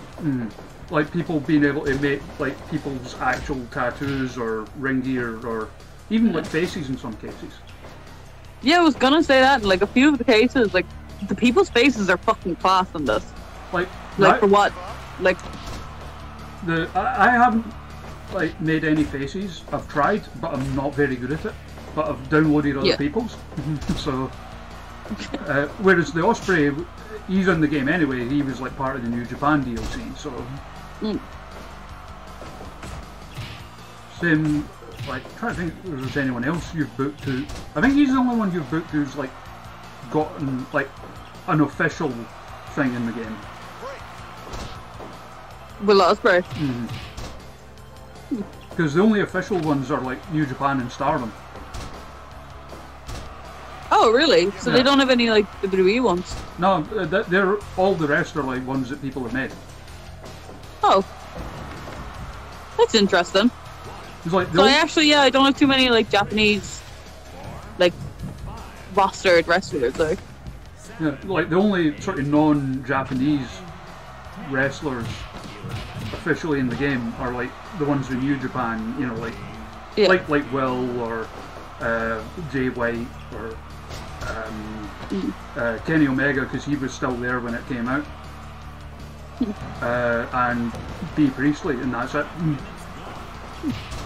All the rest are actual. Oh, and there's Yoshihiro Takayama as well, but that's for charity. And all the rest are just ones that people have made themselves. That's cool. Well, there seems to be a fucking big ass community in it because so many like. Oh, like Fire Pro games have been around for indie years. wrestlers. Huh? Fire Pro games have been around for years. That's the thing. So there is quite a big community around it. Well, not, yeah, it's not kind so of like one of those like cult classic games, isn't it? Yeah, because they've been going for years. Like up until now, because this one, without the New Japan DLC in that, it was all just like random made-up wrestlers that were like the default ones in the game. Yeah. Whereas before, it was real wrestlers, but they all had the names changed for copyright kind of thing. But it was pretty clear who was meant to be who kind of thing. Yeah. And it wasn't just Japanese ones, but because you had like, you know, like people that were meant to be like Hulk Hogan or Bam Bam Bigelow or that as well.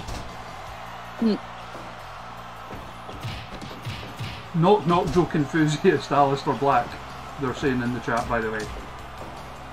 What are they saying? They're saying Aleister Black, knock joke enthusiast. Is he? I'm guessing because of the those promos he was doing in the room. Oh fuck yeah! Sorry, I'm so stupid. Like, yeah, that was knock at my door. My favorite thing was Katie Harvey made this point on like the Low Blows podcast. So I don't want to be stealing a point, but like the way he used to say the word knock was really uncomfortable because he like pronounced like 2 syllables in the word. Knock.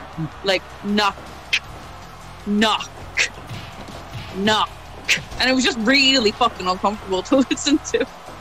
And it's really weird as well, like he doing it in his accent, because obviously him being like Dutch and English not being his first language, yet you wouldn't think it to listen to him. No, like he has perfect English, and it's like he doesn't necessarily have a thick accent. It's very easy to understand. That's what I mean. Like even his accent, you wouldn't think, oh, he's Dutch. You would think English was his first accent. Yeah. Like, I do feel bad now for making fun of it because it's not his first language, but like he's so. Osprey's dead. Oh, critical! They killed. Jesus Christ! Why am I just killing everyone? Is this like Will Ospreay's getting injured, or is it just referee stoppage? Like, it's like a referee stoppage. Okay. It's like there is a random chance of it happening when a wrestler hits a finisher in a match, basically. Okay. And there is only 86%. Fuck's sake! Imports really aren't showing out. It'll be because it was a premature finish because of that, though. Because like you do get some wrestlers as well who can do it with like power moves or suplexes or whatever, but like everyone in the game can at the very least do it with their finisher. Okay. Now this is going to be the silly match. This is the crack-headed match, and I can't wait to see it. And I'll speed it up a bit as well, given how long that tag match took. Oh, Jesus Christ, I thought we were here forever. It was brilliant. Because you can adjust the match speed, so... Okay, sick. And, like, Pumpkin saying in the chat, she thought the same thing about the way he says knock. Yeah. It's like he's very uncomfortable. It. Yeah, exactly. It's like you don't need to like say the word K that heavily in the word. Like letter K, excuse me, fucking hell. I always think the same with like Drew's accent though, Drew McIntyre. Yeah. Because of like how he's got that sort of transatlantic thing where he's tried to like tidy up his accent so that people can understand him. So, yeah. So he's got that the kind Scottish accent is so like you're grand, like your voice is like with like the Scottish accent is so fucking hard to understand, especially for Americans who like don't get accents whatsoever. It's because the thing is with me, I do it sort of subconsciously, I think, because I lived in Gibraltar for 3 years. So, like, I actually came back with an English accent. So, like, I lived there, like, basically when I was a kid. Yeah. But I think because of that, like, when I know I'm talking to someone, in this case, like, our viewers, who, like, many of whom are from, like, America, like, I instinctually, like, tidy up the way I speak. I mean, the same way like customers, because obviously working in a shop in Edinburgh, we get a lot of customers who are like maybe on holiday or like they've like emigrated here or whatever. So yeah, I mean the same with them, because we get like a lot of like Asian customers and like Polish customers and stuff like that. So I'm kind of like you have to really try and speak clearly. Like. Mm-hmm. Yeah, so this is the tornado match with no DQs or anything, or countouts. This is so crack-headed. I am struggling so hard to keep up with it. Like, Rusev is beating up G-Money. Vince McMahon is fucking... Who is he punching? What the fuck is this? I don't even know who these people are. Trey Miguel's the one with the tattoos and the trousers. Okay. The one that Luke King Sharp just booted in the face. Yes, I can see that. I can recognize Luke King Sharp from a mile away. And then, yeah, okay, I got it. Still struggling, but I got it. Who do you think's gonna win? I think probably Team Vince. Yeah, I was thinking that. I don't see how the boss man can't win, like. Lou just attacked him with a hammer. It's not at you. It's on the outside as well. Fuck's sake, lads, hair cam. Craic versus Rusev could be fun. That's something I didn't think that I've never thought of before, but like definitely makes sense. Yeah. Two big, scary, hairy lads. Yeah. They could even like bring out Justy and do like a mirror spot with Craic. Oh, that's like some of the funniest shit ever on fucking Twitter.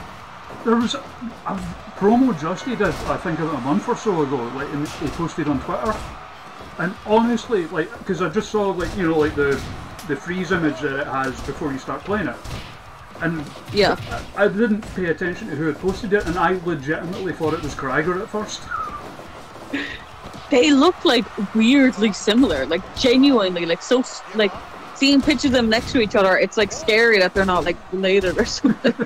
You know, they say that like you have like, I think it's something like in the world you have about 12 people who look very, very similar to you. Mm. So like maybe that's one of his. Speaking of that, there are actually 2 people I have been mistaken for in my life. Okay. When I was like famous people or semi-famous in one case, but yes. Okay. So like the famous one was, and for anyone in the chat who's actually seen my face, this is going to sound so weird. All I can say is I was younger and thinner at the time. But I was on holiday in America with my family, and I got mistaken. Can we just really quick? Sorry, G-Money just tombstone Vince McMahon. I got mistaken for Seth Green. Seth Green? Yeah. And no, I can actually see it. It's like, but like at the time, besides being like fairly thin, ginger hair, there's not that much common looking about us. Like I'm about a foot taller than him, so. Oh yeah, he is very short. Like, I was. No, I can genuinely see it though. If you had a pair of glasses on you or something. No, I was like going across like I guess whatever the American equivalent like a zebra crossing is, and yeah, and like the guy in the car started like shouting at me, and I couldn't make out what he was saying at first, and then I realised he's shouting like about like me being like Dr. Evil's son and about like Buffy the Vampire Slayer and stuff. And I was like, kind of like, I cheers it and just kept going. And the other one was I got mistaken for a guy called Will McGonigal, who played guitar for a band called Hell is for Heroes. Okay. Who were, you know, like early 2000s, they were like kinda big, they were on MTV2 a lot and stuff.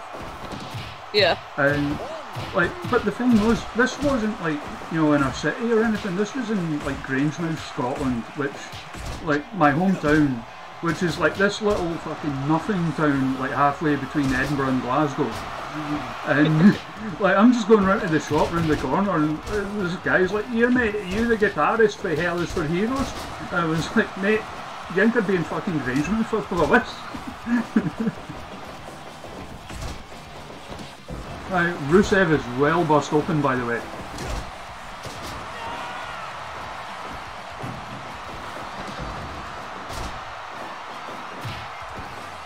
Gene Money, Tombstone and Folk Like There's No Tomorrow.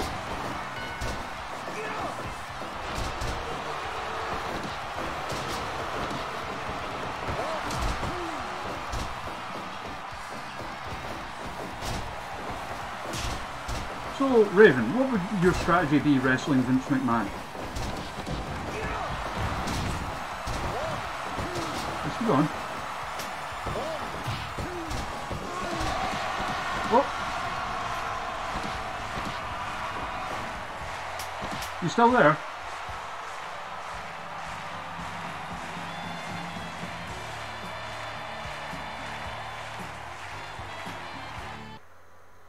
Hello?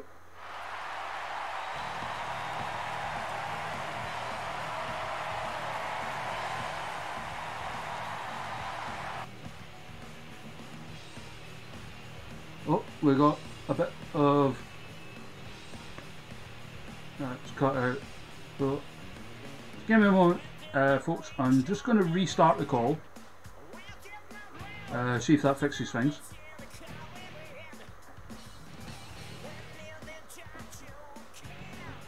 Hello?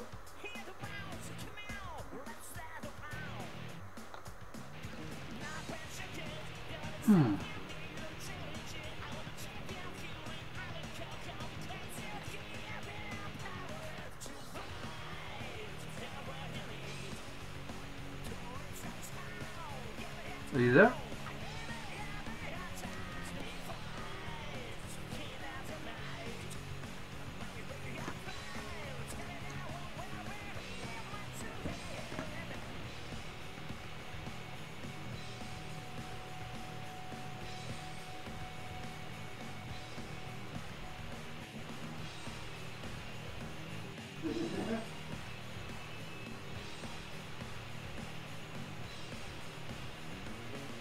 Sorry about this, folks. I'm going to try and sort this.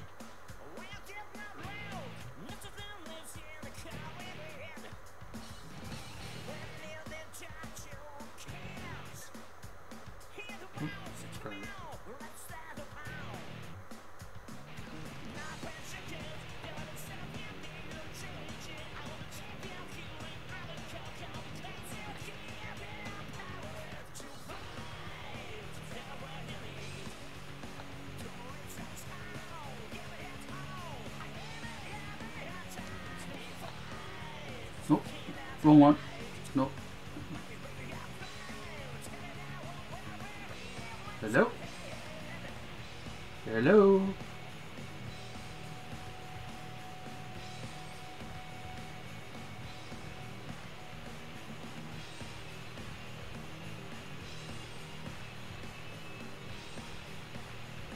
Well, F. Yeah, it might be an internet thing on her end. It's still showing as her being online. F's in the chat for Raven, I guess. Hey, I'm back there. I don't know. What happened? I have no idea what happened. I just went offline there for a second and I just couldn't see the screen. Apparently the match went well. Yeah, Green Money pinned Vince. And of course he fucking did exactly how I wanted it. Damn it, I missed him. So sad I missed that. Right, so next up, DCT versus Lana Austin. Oh god, yes, match of the fucking decade. This show is brilliant. I don't care what anyone says. Dream match. Yeah. Anyone who says they don't want this is fucking lying to themselves.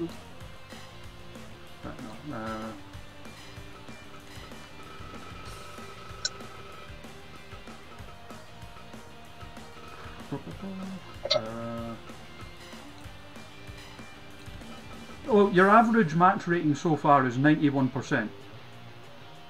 Okay, that's not bad. I'm probably not going to win because, like, fucking Kyle O'Reilly decided he was going to have a fucking 76% match for some reason. Yeah. I love how you're blaming Kyle O'Reilly and not your pal LJ. Spoken like a true booker. Give us 100%. The guy from WWE might not give us 100%, you know? Yeah, that's true.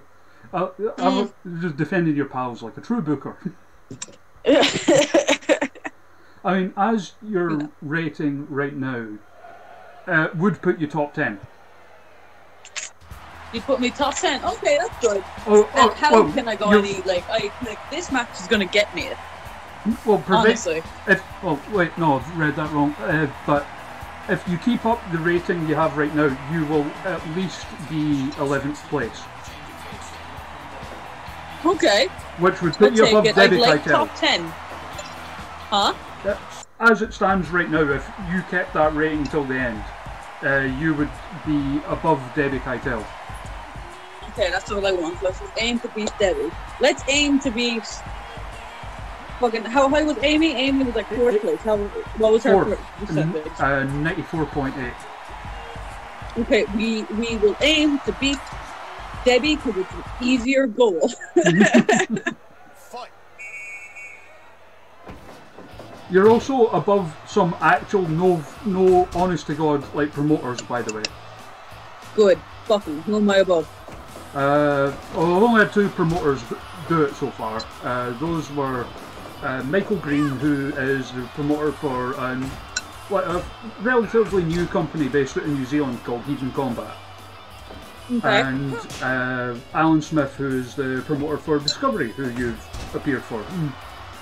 I have. Well, apparently I'm better than Alan, so fuck, I guess. Maybe I should open up my own company. Like you were talking about it. I don't know if you were talking about on stream, but I'm doing this thing with Billy Bedlam where we're Thirsty Thursdays or Monday Club now, where we're just chatting to wrestlers.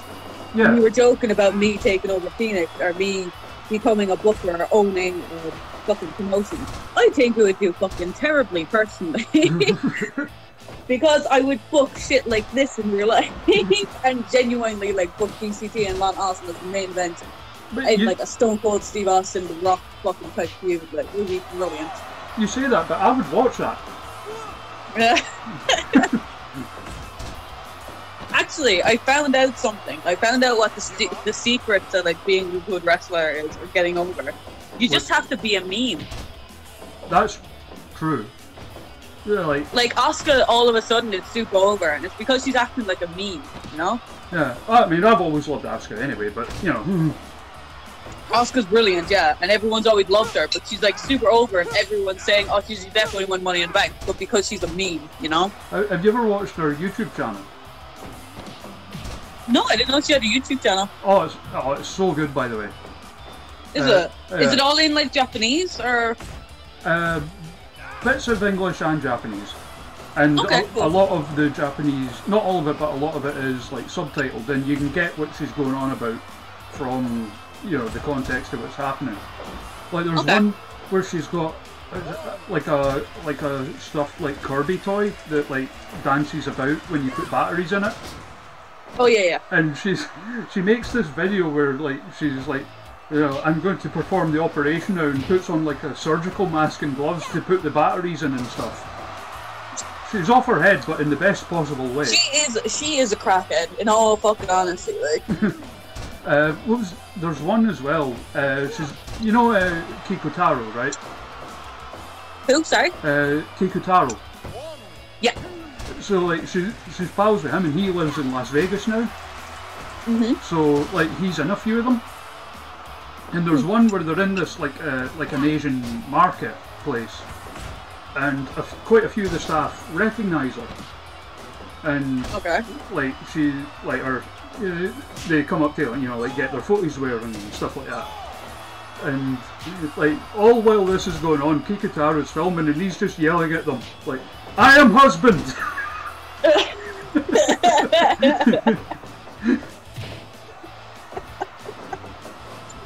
What a fucking lad. But her videos are funny as anything. Like, I've seen I've probably seen clips of them because like obviously I follow her on Instagram, and she does put up weird clips. I'm guessing it's from her YouTube channel. probably, yeah. But like, she's just she's someone who I'd like to like just spend a day with, Yeah. and just see what the fuck she does. Because like she just seems like either weird or terrible to be around. You know what I mean? Oh, I can't imagine her being anything other than a joy to be around. Well, a joy, yes, but if you were like you just wanted to relax, I don't think she'd be good for that. It'd be too much of a crackhead.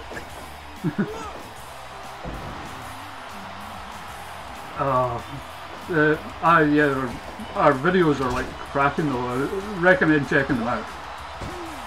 I will, thanks. Do you ever watch Seamus's YouTube channel? I think he has one of the best. Oh, this is a lot of like the workout stuff, right? Yeah, it does. So like he goes through like so many wrestlers, but he also does like he did like a sumo wrestling one, and he like trained like a sumo wrestler and stuff like that. He's just Okay. really interesting. It's pretty motivational, like because like you see someone who like Sheamus, who's like this jack dude, and like he like sometimes like absolutely just gets gassed by some of the workouts, but like he keeps going and stuff. It's proper cool. It's proper like motivational. He's always seemed like a sound fella. Him. Yeah, he does.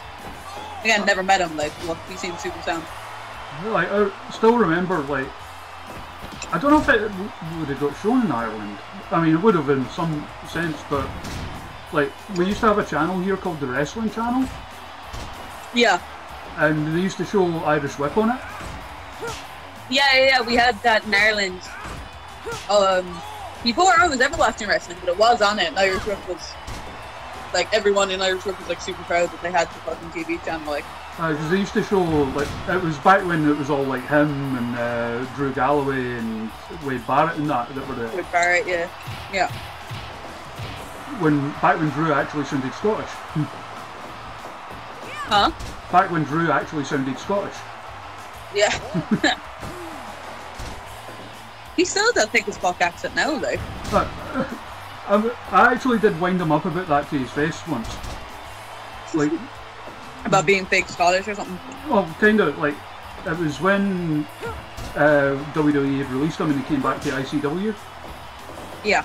And it was the same night as the SummerSlam that had the Lesnar Cena match.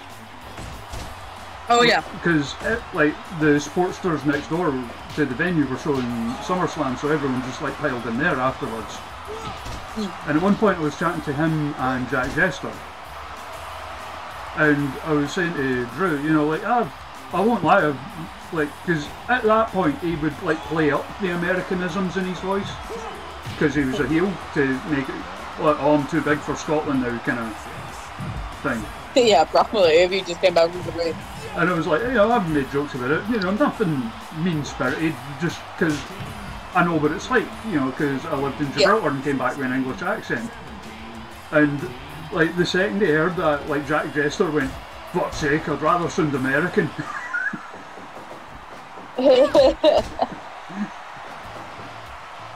That was a terrible Jack Jester impression, by the way, but...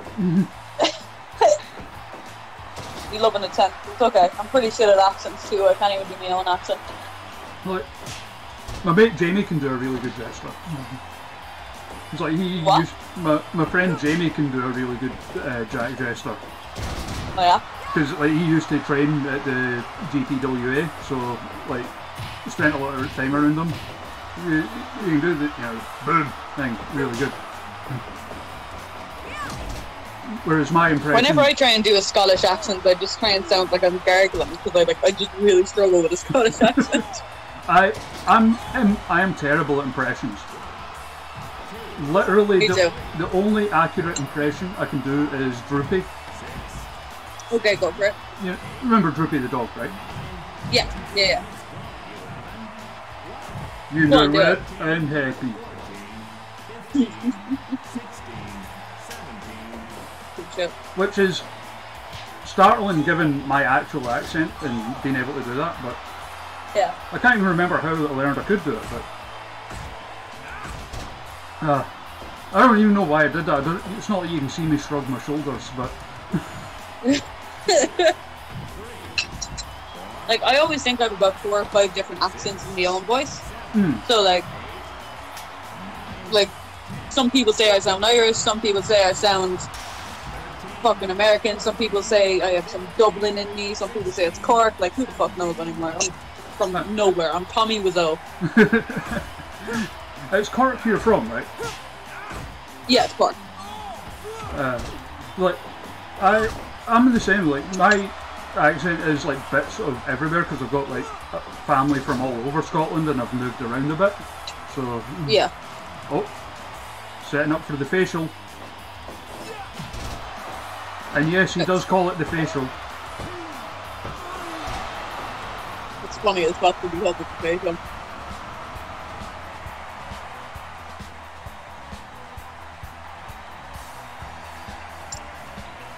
Go on, DCT. Oh, lad.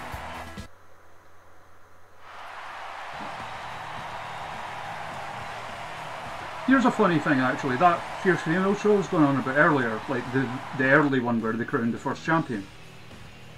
DCT was a ref on that show. Was he? Yeah. That's interesting. He actually refereed the Jail of Dark Crazy Mary Dobson match, Oh, that's really fucking cool. which I'm sure is on YouTube. So everyone go watch that. Jayla sticks her in the bin and it's funny as fuck. So you're up to 92%. That's good. Well, That's fucking sick. it'll be 92 point something, but like it doesn't show us the decimals until like after we're finished. And I'll take that. You've still got Roddy Strong, Andrew Everett, Jimmy Havoc, Cara Noir, another tag match, and Batista Austin to go. So you're looking. If I had to guess, I would say you're going top 10. I don't know how the fuck that happened because I didn't know what the fuck I was doing. I love how, like, on Twitter you were like, "Oh, I'm going to do terrible at this," and now look at you. I'm so surprised at that because literally I didn't know what Discord is. I didn't know what I know what Twitch is, but I don't know anything about it. I don't know anything about this game. I'm shit at booking. I'm shit at making sense of anything. You know, I'm doing fucking fantastic for some reason. I mean, like, I'm still fairly new to Discord myself. I mainly do these for Discord because, like, that thing I've got where, like, you can see the game in the chat. Okay, yeah. Whereas if you stream to, like, you know, directly to Twitch or YouTube or whatever else, there's always like a slight delay. Whereas you're basically seeing all that as it happens. Yeah, okay. So I'm going to be who is this? Is this Andrew Everett and Roddy Strong. what? Okay. So I'm going to be cheering on the big dog Andrew Everett here. Okay, why is that? Because he's the big dog. Okay. And I don't know that much about Andrew Everett, but I hate Roderick Strong's face. Andrew Everett is a lovely man. Oh, okay. Let's go for Andrew Everett, so. Dakota Kai's the big dog as well, Don Breaker. How many people were nicknamed the Big Dog? This is that streaming group I was on about, New Legacy Inc. It's their fault. Huh? That streaming group I was talking about, New Legacy Inc. It's their fault. Oh, okay. Like the amount of people that they have nicknamed the Big Dog, who they've had like as a guest on their streams. Like Everett's one of them. Dakota Kai, Jervis Cottonbelly, Evil Uno.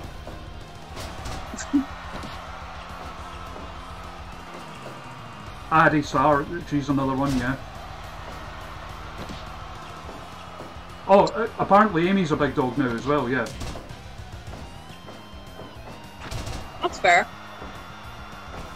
You can see Amy. But no, she's a big unicorn, isn't she? Yeah. And she's not that big. She's I don't know like, why the fuck I'm talking about Amy Alonso so much in this. Sorry. It's because the chat loves Amy Alonso, that's why. Ah, yeah, that's fair then. I was wondering, I just thought it was like some weird psychological thing that I'm suppressing here that I'm only letting out now or something. Like, they all, like, love her, because, like, how could you possibly not love Amy Alonso? To be fair. What a woman.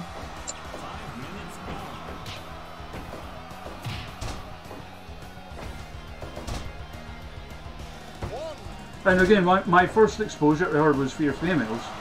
So, like, my first impression is this, like, you know, young woman coming out, dressed as a unicorn, well, with a unicorn horn at least, like, dabbing and coming out to Queen, so that's the fucking plus. Yeah, coming out to Queen, and then, like, dabbing and flossing all over the place.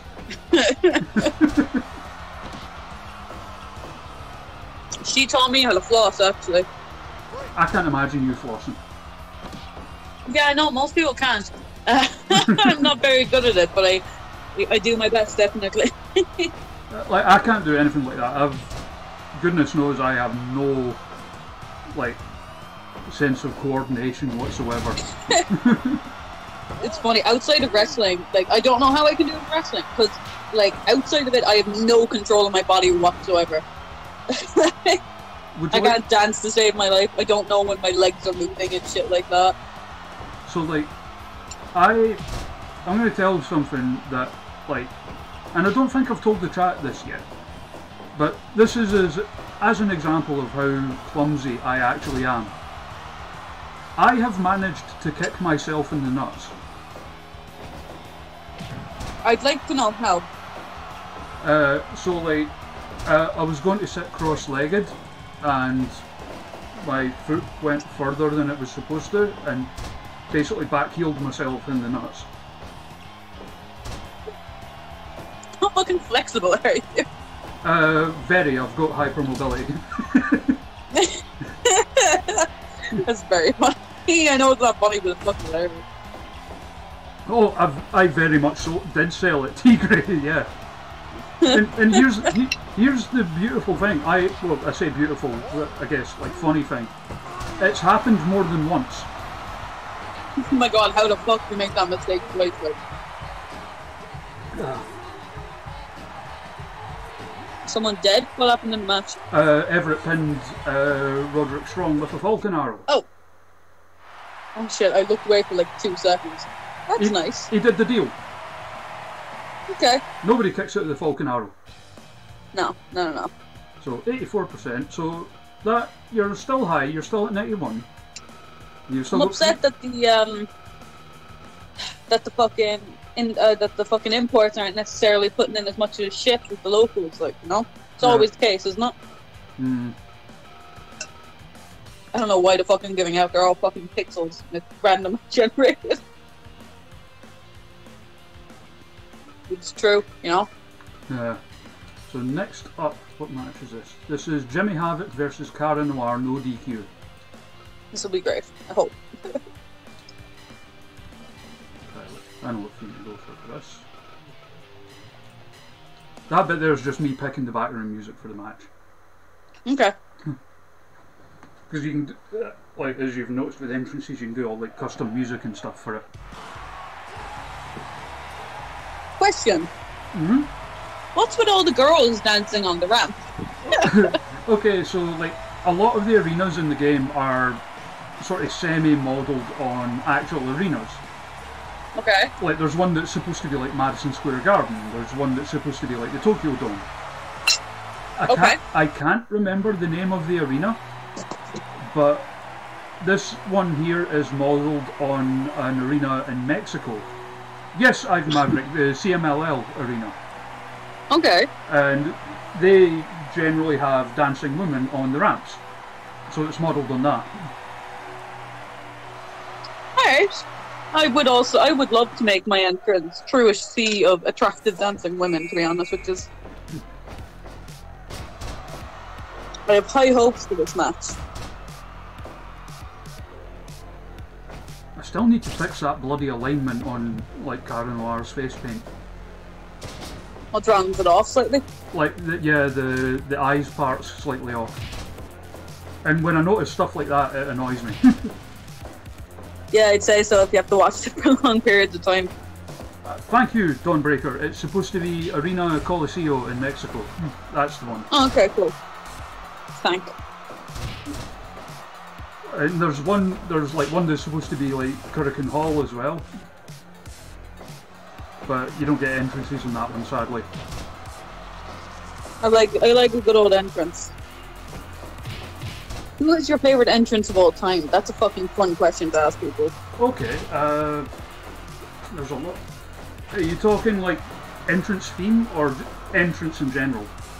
Like entrance in general. Like and like you can pick like one specific one, or you can pick like a person who always has a great entrance. Okay, so or both, whatever. One specific one that always comes to mind for me is one of the Great Mutas ones. Okay. It was for, I believe, Hustle. Okay, why was it so great?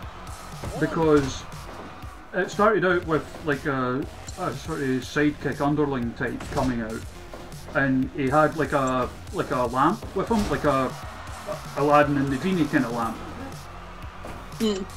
And he's like rubbing it and everything, like a pervert, if I'm honest. And then he like throws it down to the floor, and like all this like smoke pyro, like green smoke, like just billows out and like covers the place. It's huge. And like when it like comes back down, like he's gone, the lamp's gone, and like Muta's there in his entrance gear, and it's just like cool as fuck. Nice, that is cool shit. We've had a few in the chat. Tam Nakano with her halberd. Albert. Halberd, like the big, okay, like, elongated spear kind of things. Okay. With Undertaker's at WrestleMania 30 from Tigre. What one was that? Was that the one with the zombie arms? Like, I was thinking that's my favorite image of all time. Well, from like an entrance of like zombie hands reaching up. I think that was a different one. I think that was when he wrestled Punk, wasn't it? I think so. Oh, what the fuck happened at WrestleMania 30? That was him and Lesnar. Was WrestleMania 30 with Brock Lesnar? Yeah. We've had like Rosemary just in general, because her entrances are generally really cool. Yeah. Okada with a dinosaur. When he has like the cool one with money dropping from the ceiling, yeah, that's pretty cool. No, he came out with a dinosaur once. Oh, with the dinosaur? He came out with a dinosaur. When was this? It was a few years ago at Wrestle Kingdom. I'll send you a link to it later on. It's really cool. I feel like I've seen this before, but I can't remember it. We've had Shawn Michaels on the zipline for WrestleMania 12. Yeah, that's a sick one.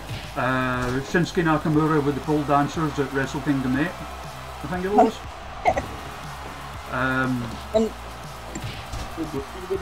Oedo Tai's dancing entrances. Whose? Oedo Tai, the stable that Martina's in Stardom. Oh, yeah. Sorry.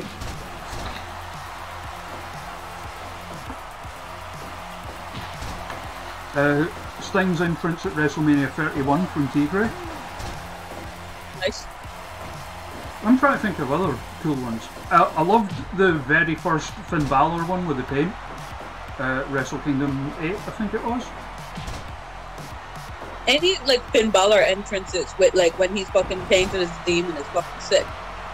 This was the very first one when in New Japan when he came out of the coffin. Oh yeah, I know the exact fucking thing. He did one in when he was like in like Texas for fucking NXT. He came out with a chainsaw, like Texas chainsaw. Yeah. But like backstage, apparently he was trying to push for him to come out on a horse. It would have been brilliant. Jericho's entrance at Revolution was cool with the choir singing Judas. Yeah, actually. Cycle Clown's entrance. Are you familiar with Cycle Clown? I don't know much about Cycle Clown. So he's a Mexican wrestler in AAA. Yeah, I've seen him. I don't know anything about him. Like, I've seen his mask, and I know him just because his so mask looks cool. Big shows sometimes he comes out with a guitar that's also a flamethrower. I'm trying to think what, like, because Finn Balor had a bunch of good ones. Triple H is one of my favourite ones. So I think at WrestleMania he never fucking disappointed.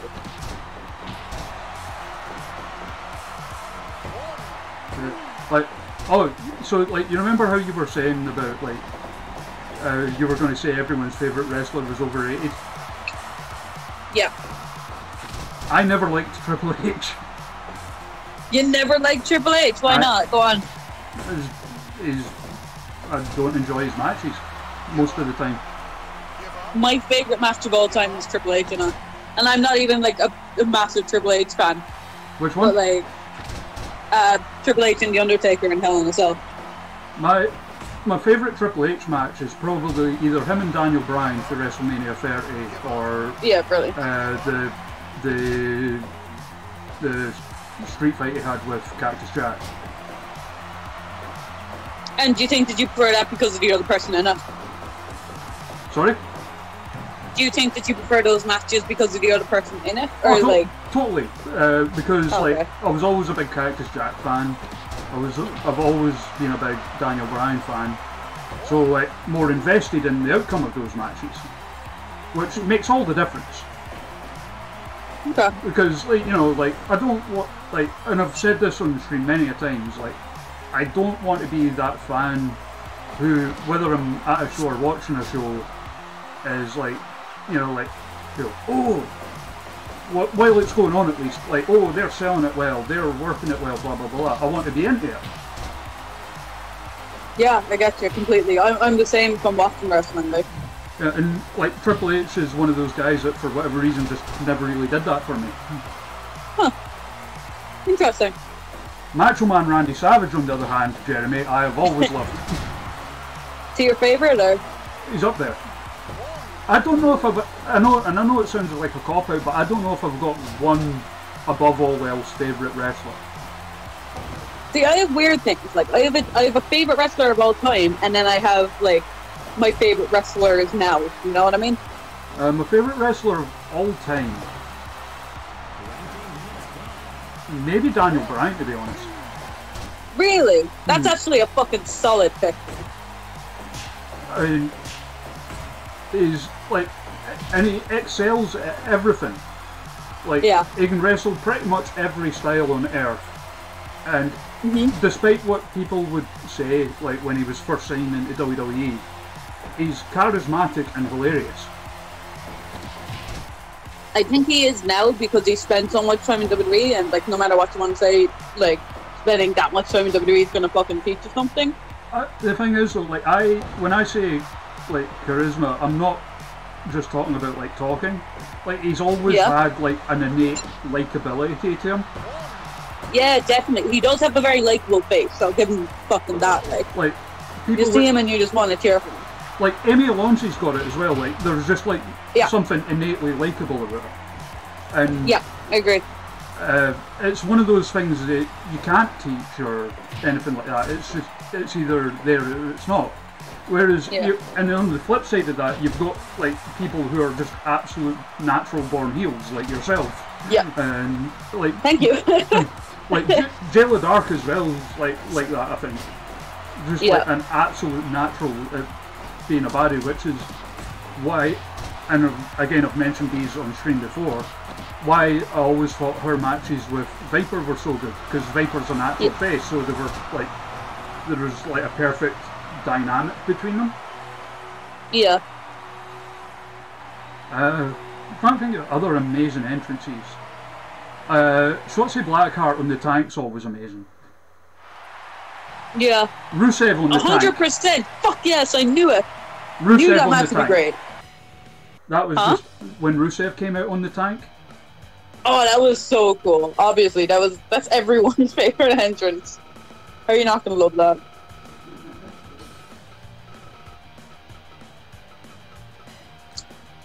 So I'd have to say as well, like, maybe not, like, this is always kind of brought up, but it's always said, like, not as one entrance, but as, like, both the entrances together. Shawn Michaels coming down from the ceiling and The Undertaker coming from hell. Oh yeah, that worked well. Yeah.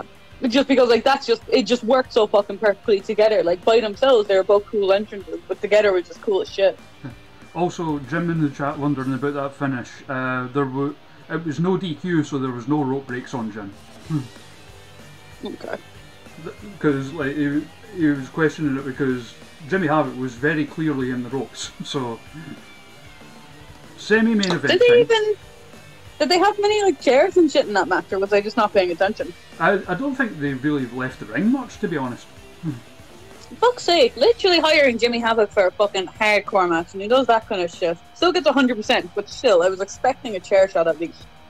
So semi-main event: Sami Zayn and Toni Storm versus Debbie Keitel and Viper. I mean, and like saying about like booking attractive people, this match. I should get 100% in that.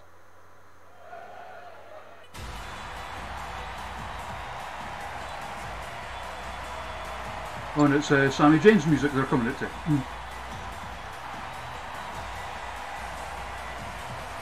That's fair. What does Toni Storm count as? Is she counting as WWE, or is she? I've not actually set that yet because I didn't make that Toni Storm. Oh, okay, fair enough. I made the Sami Zayn though, and I made these two. Yes, I love this song. other people had already made Viper, but I just like made her better. Oh, fair enough. If I don't say so myself. She deserves it. And I made the Debbie. I fucking love this entrance song so much. We were talking about this when Debbie was on, like how like she used to have like the ska gimmick and come out to Mitty Bosstones. I had no idea about that until like I looked her up afterwards. Of course, because you wouldn't have seen anything that she did in Ireland, really. I knew of her, but hadn't really seen anything. Yeah. And like my mate Scott was like, yeah, she used to come out to like Mitty Bosstones. I was like, shut the fuck up. No, she didn't. And she's like just completely different now than like when she started, when she was just like, but looking like at it, doing the like sweet, kind, innocent girl, and now she's just like a bitch. But looking at it, she was really good at both. Yeah, exactly. Yeah, that's kind of just annoyingly like good she's at kind both. of a natural at both. You know what I mean? She was a natural face, but I actually do prefer her as a heel. That was when we were like when we had Emily Hayden on. We were talking about Debbie, like just seemingly being one of those, those people who just annoyingly excel at everything. Yeah, it's like you kind of listen to all the shit that she's done in her life. It becomes a little bit demotivating. Like she's like a champion powerlifter. She's obviously doing classic wrestling. She's like a TV presenter. She probably knows how to fucking fly a plane and speak 12 languages and something annoying like that. And like gorgeous as well. Like looks like a star. Yeah, exactly. Yeah. Like the way we said it, like when Emily was on, like it's not even like a oh I fancy her thing. Like those people who are like so good looking, when you see them, you're just like, oh, for fuck's sake. Like, how is that fair, kind of thing? Yeah, I got what you mean. And like, even Emily was like, yeah, I totally have like a big girl crush on Debbie. But she just puts in so much effort. Oh, totally. Like, she will like not just like makeup wise or anything like that. She just put in a lot of effort in like fitness wise, and like she just puts in so much effort in her appearance and her ability to wrestle, and she just, it's not all by fucking chance. She is putting in a shitload of effort. Oh, but totally. That's annoying. Like, I mean, you're not the first person I've heard say that about her, like about how hard she works and how much. Sorry, trick more on the words. How much work she puts into like everything, every aspect of like wrestling. Yeah. But like, it's paying dividends because she's like really, really bloody good for someone who's only been wrestling like 2 years or something. It's been more than 2 years, but actually I can't remember the exact. I actually don't know how long she's wrestling, but it hasn't been About like 3 years or something, right? It's not that long. maybe something like that. I'm not sure.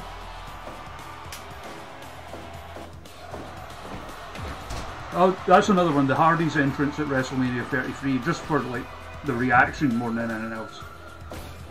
Yeah, that was their comeback lift. Yeah, that was cool too.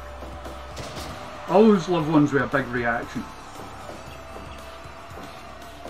Yeah, me too. Like I heard a really interesting point actually, that like reactions nowadays can never be as big as like reactions like 10 or 20 years ago, because like of the internet, we already have an idea of what's going to happen before it happens. Yeah, that's a thing I've long said, like particularly around NXT, because everyone already knows when someone gets signed, and until recently, like NXT was always pre-taped, so word of like a debut would be out like weeks and weeks before it actually happened. Exactly, yeah, pictures would be all over Twitter of exactly what they did and fucking who they did it to, like. Yeah, which I hated because like I want to be surprised by that kind of thing. Yeah, it's a fucking spoiler. It's as if people are posting photos of your favorite fucking of what's happening in the next episode of Walking Dead, like. Yeah, like if you miss the show when it's live, then fair enough. That's well, it's not on you. Yeah, but, that's like, on you. Like, you know what I mean. But whereas, if it's something that hasn't been shown yet, that annoys me. Yeah, me too. Like, I mean, another critical. Bloody hell. Oh shit.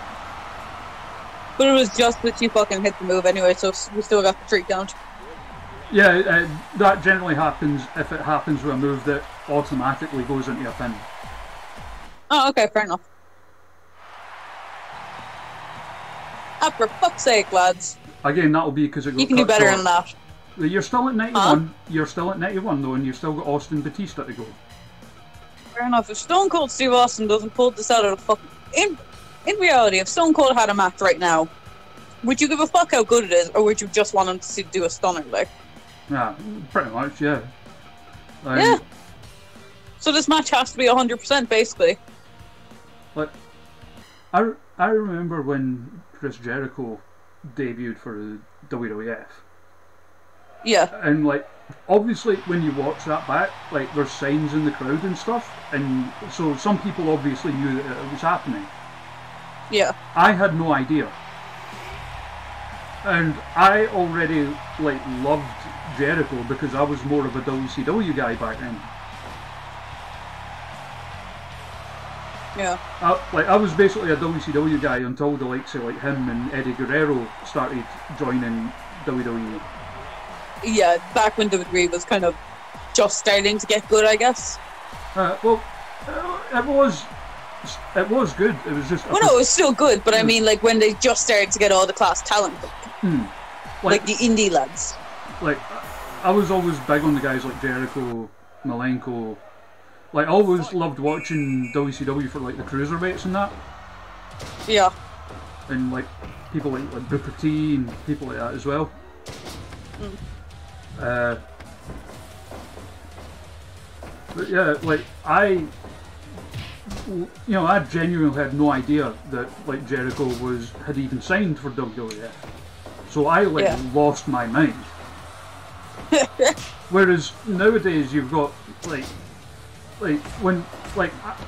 if they'd played some, like, obviously different character wise, but if they played it kind of similarly when someone like say Shinsuke Nakamura joined, like, it would have been huge. Not that it wasn't it would have been, huge. it would have been sick. Not that it wasn't already huge when, you know, cause he had that absolute banger of a match. It just would have been a bigger, like, surprise. Yeah. Like, same like, I mean, obviously it's a bit easier to do stuff like that nowadays at independent shows. Like, ICW, like, when they had, like, surprise Fergal Devitt, that was amazing. Yeah, definitely. Like, it was like nobody like literally nobody knew he was there.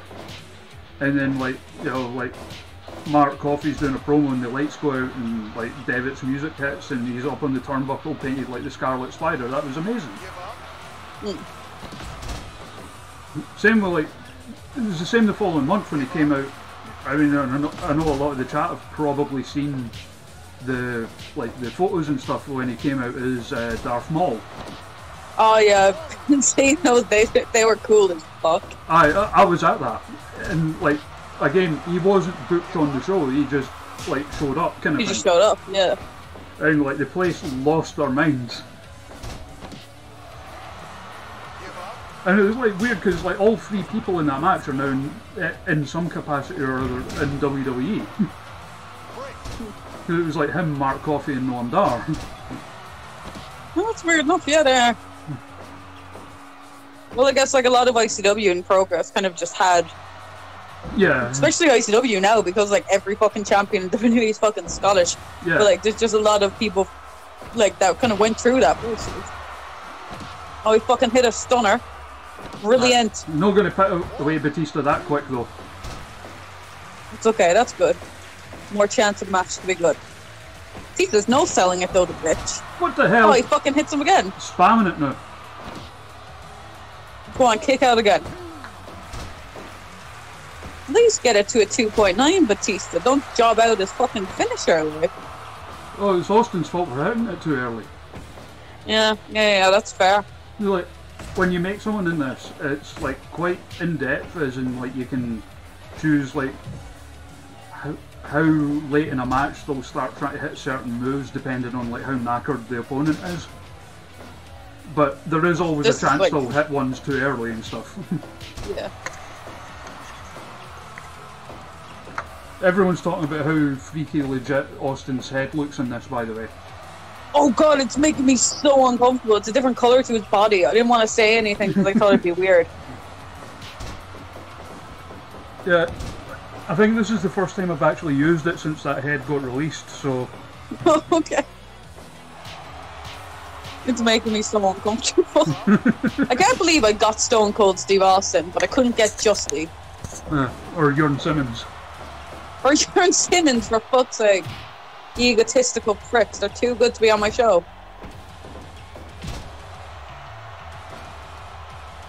Yeah, I didn't realise until, like Dawnbreaker saying, oh, like, they don't like it. It's not, like, Fire Pro to them, because, like, Dawn's, like, pure Fire Pro purist.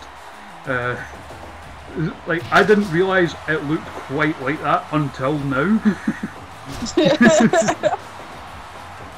It's pretty fucking uncomfortable, yeah. Because, like, a lot of the other heads that people have made for, like, actual wrestlers, like, it's kind of like the Will Ospreay one, where it still looks Fire Pro, but it's very clear that it's supposed to be this person or that person or whatever. Yeah. Whereas that one just looks like someone's just put photos on it. Yeah, it does actually. But then, like, not bother to colour correct it to make it actually match the body. Oh no, that was my fault. Like, the body is far more red. That was my fault. I didn't notice that again until now, basically. Oh, okay. Jeremy says, tell Raven thank you very much for coming out and doing this. It's been enjoyable and I like how down to earth she is. Oh, no worries. I'm actually a massive fucking egotistical narcissist, but I'm just completely pretending to get you all to follow me on Twitter. Yeah, but thanks, yeah, I'm having a good fucking time too. There's nothing else to do anyway, so might as well. Yeah, your Twitter bio is basically just telling people to piss off. Yeah, basically, I have two different. I have a Twitter bio and an Instagram bio, and they're both different. One of them says I'm down with the sickness, which is something that I'm just proud of, and I am indeed down with the sickness. Ooh, But yeah, again, I'm just a bit of a fucking crackhead. I don't really think about what I say or write on Twitter. I kind of just say things. I tweeted something the other day, like just telling some people to like watch something. Oh, and yeah. I was like, watch this or else I'm gonna haunt you in your nightmares or something. Yeah, because you was that the one where like it was like tag people in this and you tagged like Vince McMahon in the Westboro Baptist Church. Yeah, yeah. In Westboro Baptist Church, I tagged Jesus and Satan, Vince McMahon, and I don't think I tagged John Cena, but I wanted to. No, you did tag John Cena. Oh, I did. Oh, brilliant! He deserved it. Yeah, I just kind of, I just crack his whack kids, you know. Tigre says, "Thank you, Raven. It's been great having you here. Already follows you on Twitter through the power of the internet." Oh, good. We love it. Thank you very much for following me on Twitter. Make 4 more accounts and then follow me on those, and I might be your friend. Like, they're saying like about you, like crackhead's a good way to describe it, but you're Oh shit! Oh, for fuck's sake! Why'd you have to injure him? Why is everyone getting injured on these fucking shows? It's alright, Batista. He did like 6 in this match. It's alright, Batista doesn't work for us. Doesn't he? No. He was one of the imports, remember? Oh fuck, yeah. 98, so there you go. Okay, I'll take that. For a man coming back to have his first match in years, I'll take it, Stone Cold. Great work. So let's see how you did. 91.7. That's pretty good. Yeah, so that would place you... I better be top 10. You are 10th place. I will fucking take it. Which puts you not only above Debbie Keitel, yes, but it puts you above my friend Mark, who just came in to do one day. Okay. And below Gene Money. Fuck's sake, Gene Money. And I booked him really strong in this. I booked him to beat Vince McMahon, for fuck's sake. So the top 10 from bottom up now is yourself. I'll take it. Gene Money, Andrew Everett, Emily Nice. Hayden, Brent Carter, Viper, Amy Alonzi, Manlin, Sugar Dunkerton, and Maya. And Manlin's coming back on tomorrow as well. Okay. Okay, I'm proud enough of that. I didn't do as bad as I thought I would. Because Manlin is determined to get the #1 spot. Oh, this is where we get all the weird title changes in other companies. Because like it does that thing that some of those games do, where it just throws random teams together for like the tag team titles in other companies and stuff. Fair enough. Like, to be fair, a lot of actual companies do that too. That's a very fair point. Yeah, Alexa Bliss is now the WWE Cruiserweight Champion. Well, Junior Heavyweight Champion. Because it gives... What's the point in this? It's just showing you what happens and what's happened in other companies on the shows that ran at the same time. Okay, okay. But OTT. It gives you like it gives every company in this mode like the same titles. Like, so every company has like a heavyweight title, a junior heavyweight title, tag team titles, junior heavyweight tag team titles, and 6-person tag team titles. It's very Japanese. Yeah, again, Japanese game, so. Yeah. So, your show went pretty damn fine well, if I don't say so myself. I'm so fucking surprised at that, especially. You know what? I would have gotten first place if I booked Gene Money versus Vince McMahon in the fucking main event, I think. Oh, I think that's what the people need to see, you know? I think that goes without saying. But before we wrap this up, there is a tradition we have in these Fire Pro streams. I'm terrified. Oh no, I think you'll like this. Oh god, okay. So, in the Fire Pro games, as well as like wrestling matches, you can do MMA fights. Okay. Which, like, the AI behaves like differently in them. Like, when you make a wrestler, you can like make a wrestler behave differently from like an MMA fighter. Okay. An MMA fighter will generally go more like straight for the win, whereas a wrestler might be more inclined to like take moves in order to put on a good match. Okay. So it is a tradition on this stream that to close things out, we put someone in a shoot fight with a bear. I love it. So am I just to pick someone who I think would actually win a shoot fight with a bear? Well, that, or who you would like to see in a shoot fight with a bear, or what one you think would be fun, or whatever. Oof. It is entirely up to you.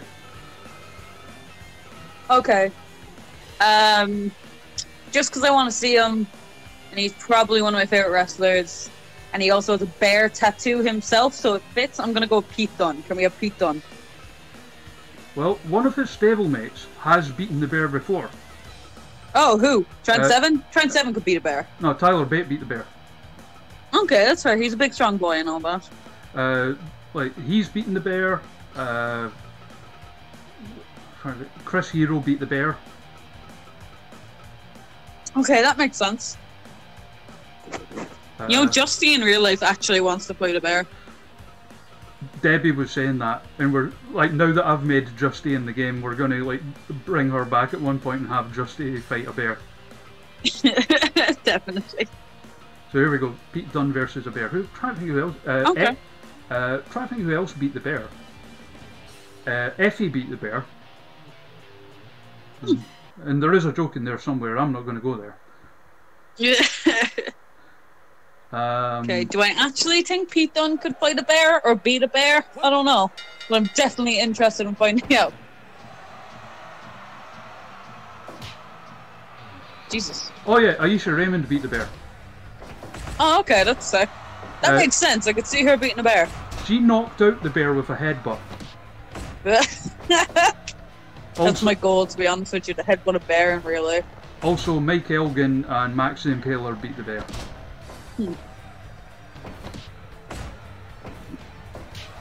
And as always, Chris Hero looking on in the front row.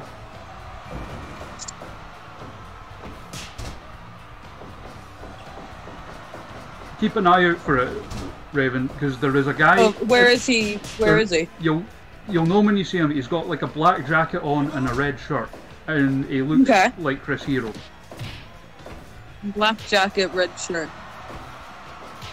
Oh, I can see him! Doesn't he look like Chris Hero? He actually does, yeah, and he's just sitting there really content and happy like Chris Hero would. Yeah, right beside one of the bushwhackers. What the fuck is happening? Oh, the bear just had an extra sharp claw is all. This is so crackhead. What? It'd be great if Pete Dunne made a bear tap out. See, everyone who's beaten the bear did so by knockout. I don't think anyone's actually tapped the bear out. Go on, Pete Dunne. I believe in you, Peter.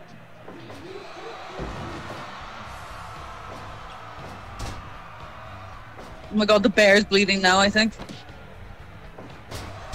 No, it's Pete that's bleeding. Oh, it's just Pete Dunne.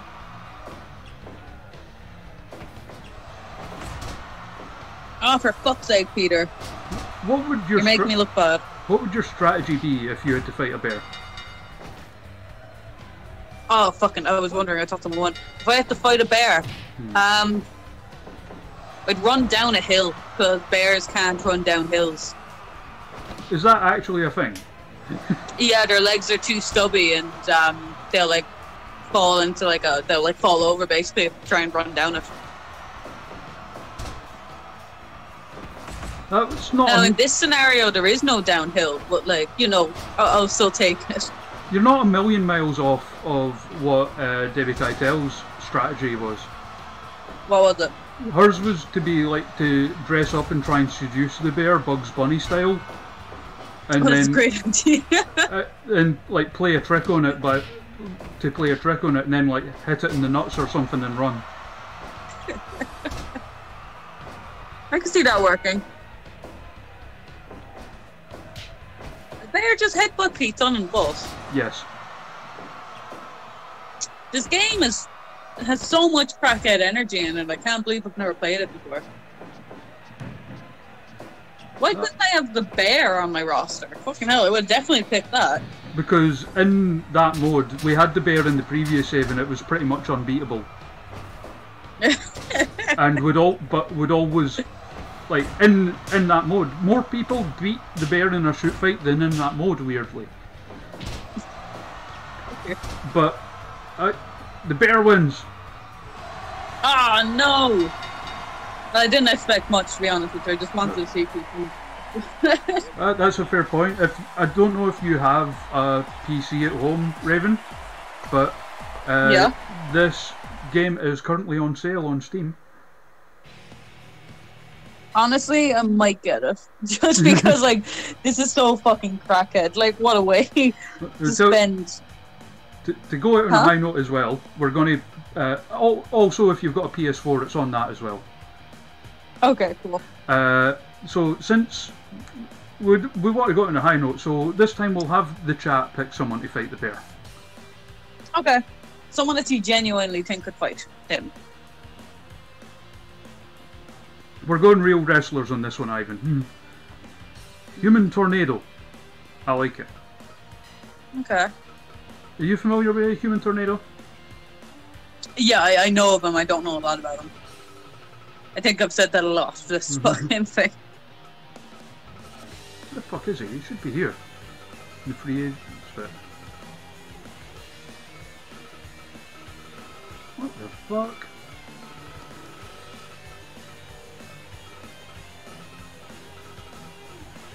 This is weird because I do have him and he should be there. Oh wait, he's in this bit.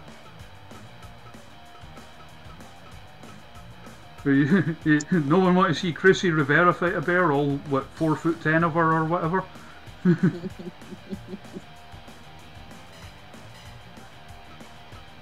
Here we go. Human Tornado versus a bear. Let's see what happens. Who's your money on? I think the bear.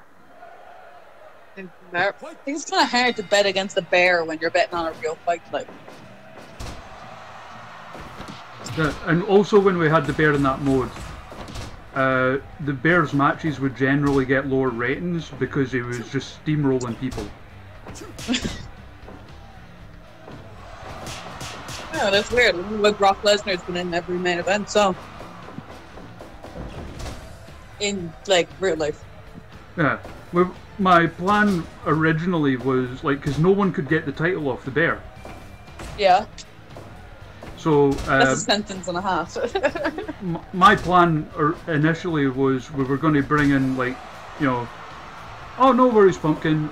She says her internet, in your words, is being a crackhead, so she's going to head off. That's cool. We all have to suffer the crackheads every now and again. Yeah. And when you say crackheads, you mean like crack as in Irish crack, not like.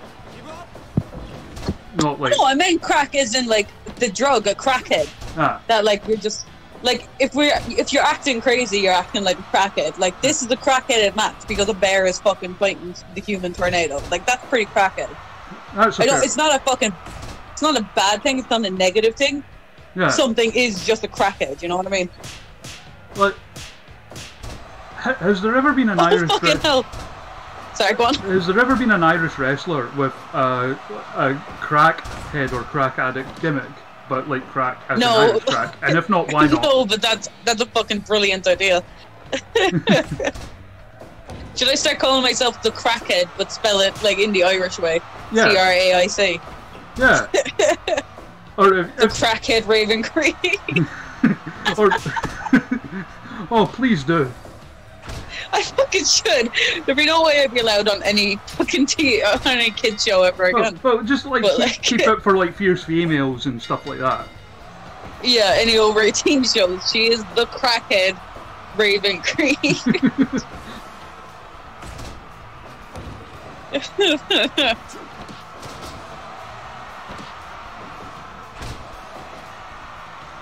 And like whereas if you turned face and you were hitting the crowds with the banter, you could be the crack addict. Ooh, exactly. Exactly. Or like give you.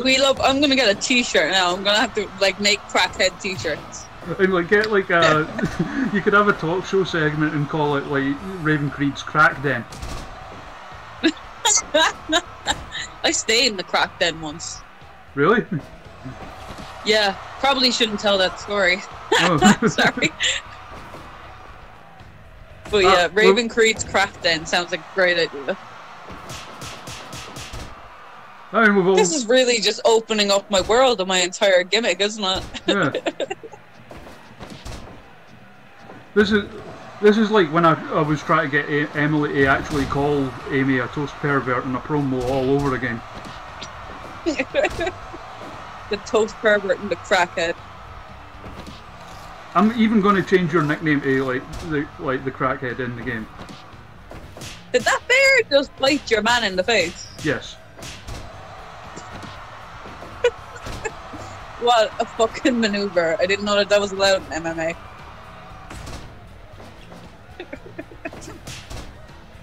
Well, I've said it to be like no DQ, so... Ah, yeah, that's fair, that's fair. Just had a destroyer on a bear. Yeah, and I didn't even comment on it. That's how you know I've seen too much wrestling. Pimp slaps So, like, the that's bear. a Canadian destroyer and like a fucking blow up sex doll that's completely fine. Like, the Canadian destroyer on the Invisible Man is fucking fine. Hasn't that happened before? Yeah. Oh, the bear got him. The bear won? The bear won. For fuck's sake. Right. Time to bring out the big guns. Okay. Right, main event time. Okay, that was a better match though. So he seemed to come closer. And we're going to do it like... We're going to use one of the other ones. We're going to go, for anyone who's played the game, SWA rules match. Which is... In the game, it's like a weird mix of MMA and wrestling. Kind of like, you know, like the shoot style wrestling you used to get in some Japanese promotions. Okay. So it's supposed to be like that. And we're going to bring in the big gun that I was going to use to try and take the title off the bear. Tifa from Final Fantasy VII. Why is there a bear and a Final Fantasy character in a fucking wrestling game? I'm not complaining. Because someone made them. I mean, I made the bear. Brilliant. I love that there's just so much customization. Is there like proper like Craic Addict shit in this? Like Santa Claus in this and shit like that? Kind of. Like it's like little parts and stuff that you can use to put together. And as I said, now people are creating their own parts. Like the bear parts are in the game to begin with. They knew everyone who got this game was a fucking weirdo and would definitely want to fight a bear. So Tifa from Final Fantasy VII versus... Oh yeah, someone made a Sonic the Hedgehog head in it. Did you see the Sonic the Hedgehog movie? I've not, no. I saw it on Valentine's Day. It was fucking magical. The only time I've ever went to see a film on Valentine's Day was me and my partner did that, but the film we went to see was Hot Fuzz. Okay, that's not exactly a romantic movie either. No, but we did laugh ourselves silly though, so... Nice. I saw Sonic the Hedgehog as well with my partner. I felt completely embarrassed, but really enjoyed it a bit too much at the same time. So, yeah. I've heard it was good, I keep meaning to watch it. Huh? I have heard it was good, I keep meaning to try and see it. Yeah, it's I wouldn't go out of your way to see it, but it's really fun to just kind of like sit down and mindlessly laugh at. Yeah. like they definitely needed to do the fucking the reanimation, because like if they had the old animation, it would have been fucking impossible to like watch and not be distracted. Yeah. But yeah. There we go. Tifa from Final Fantasy versus a bear. Yeah. And we've pulled out the right referee for this one. Who do we have? Because for a match of this magnitude, you don't just need a safe pair of hands, you need a big pair of hands. Yeah, what the fuck? Our senior official, Big Hands Johnson.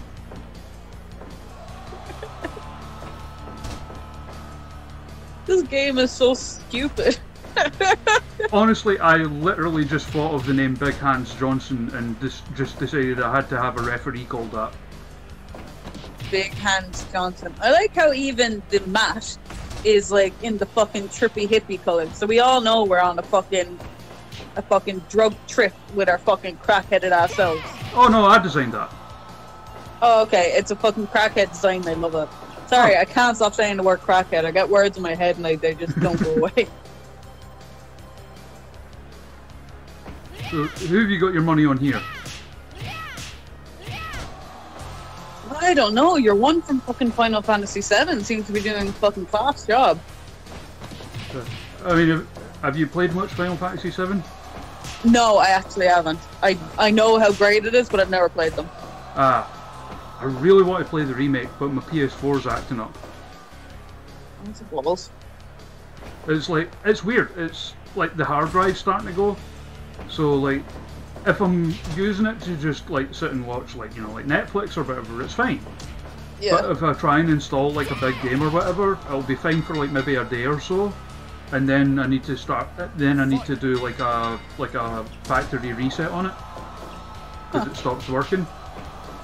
Do you know how like the PlayStation 5 is coming out like whatever in December or something? I heard a rumor before, and it's not actually a rumor, it's confirmed, that Apple purposely slow down iPhones when a new iPhone comes out. Oh no, that's so, like, 100% true. Yeah, so do you think that that's what's kind of happening in what they're doing now, if they're purposely slowing down people's PlayStations or something? I don't think that's what's happened here. I think I know why my hard drive's gubbed. I mean, I just like being a mad conspiracy theorist. Oh no, like I know for a fact that you're right on that like companies do shit like that. Yeah. Well, Apple literally came out and admitted, like, yeah, we do it. Like. And she just no-sells the low blow by the bear. Come on, what a fucking woman. As a woman who has been low-blowed, though, I can say it fucking hurts for us, too. Oh yeah, totally. I imagine it's like no picnic, certainly. No, you're just getting kicked full force in the fanny. Like. I know you're going to confuse all the Americans in the chat, because, like, a fanny to them yeah, is the that's bum. different, isn't it? Yeah. Frammy is your bum bum, and, like, in around here, it's your front bum. That's the nice adult talk from us here, yeah. Yeah, yeah, exactly. We're so mature. Should I say something bad about America now to completely cancel myself? Probably shouldn't. I like America. I mean, it's nice Americans we've got in the chat, so. Oh, that's good then. I think America's cool. America has some of the coolest fucking things in the world. I like how Dylan Moran put it. Like, you know, like the stereotype of like, oh, stupid Americans, blah blah blah blah. He says that's not true. It's just that stupid people from America sound stupider than stupid people from the rest of the world. That's a really good point, actually.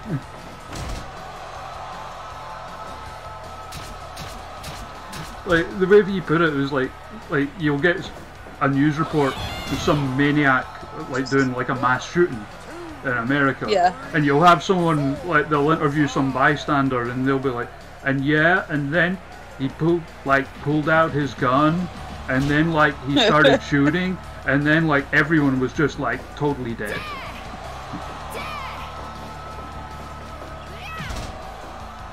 I guess it's just kind of like the accent almost to people who aren't used to the accent is almost like I have a buddy who's American and she says that like the reason why the American accent is like sounds like that, like sounds a bit annoying, is because it's just completely like monotoned versus like a fucking Irish or Scottish accent that would go up and down and up and down.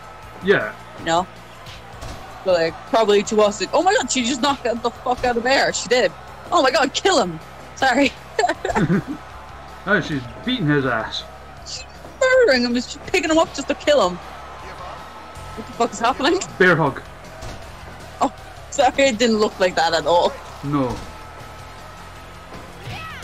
There's I like how he does a bear hug. That's funny. We did a match once with a guy, and one of his like sort of taunts in the game is like a hands on his hands and knees kind of thing, kind of like, you know, like the old Steiner's pose. Yeah. and basically he did it on like on top of a woman he just like flattened, and it basically just looked exactly like he was titty fucking her. Round 4. Round 4. She's lasting longer than the other one, so isn't she? Oh yeah, she's putting up a fight. Oh, spear come from on, the bear. you fucking had him on the ropes. Get up. 3, 4, 5, 6. Ah, she's still going. That referee is so upsetting. Oh, the bear can't she's climb the losing turnbuckles. it. Huh? The bear can't climb the turnbuckles. Why not? I tried to not have him too overpowered, so I wanted to have something he couldn't do. Okay, that's fair. I can't really see a bear being too able to do Oh, fucking... She was fucking up!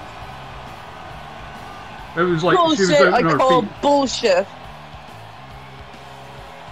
Fake victory.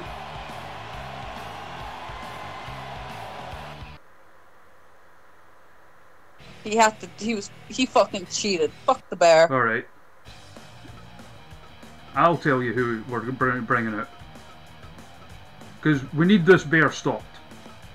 I think we're all agreed on that. I think so. What about Dan Severn? Or Ken Shamrock? No. Wait. I've got it. Okay. I know who can beat the bear. This is like really hard. I know who can like beat a bear. surprisingly. Who can beat a bear? Where is he? Ishii? No. Ah, there we go. Minoru Suzuki. Good call. Anyone can beat a bear, actually, to be fair. Huh. I didn't mean that to ring.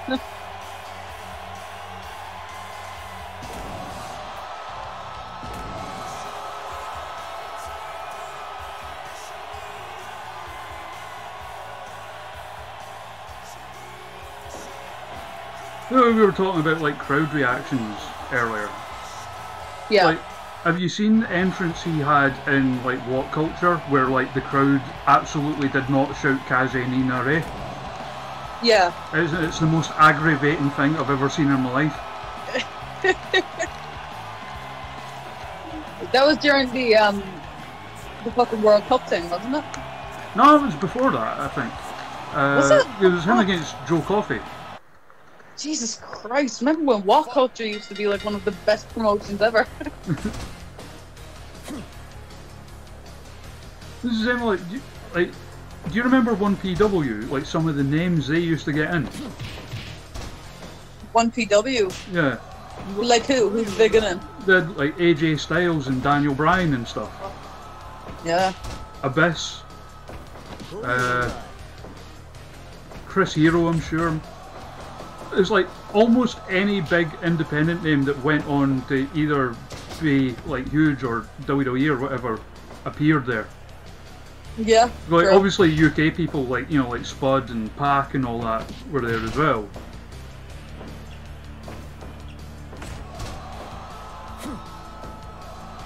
And then they went out of business because they did not manage their money well. Probably because they spent so bloody much getting people like AJ Styles and Daniel Bryan and... Probably, yeah. That's kind of what happens when you go your little... Like, I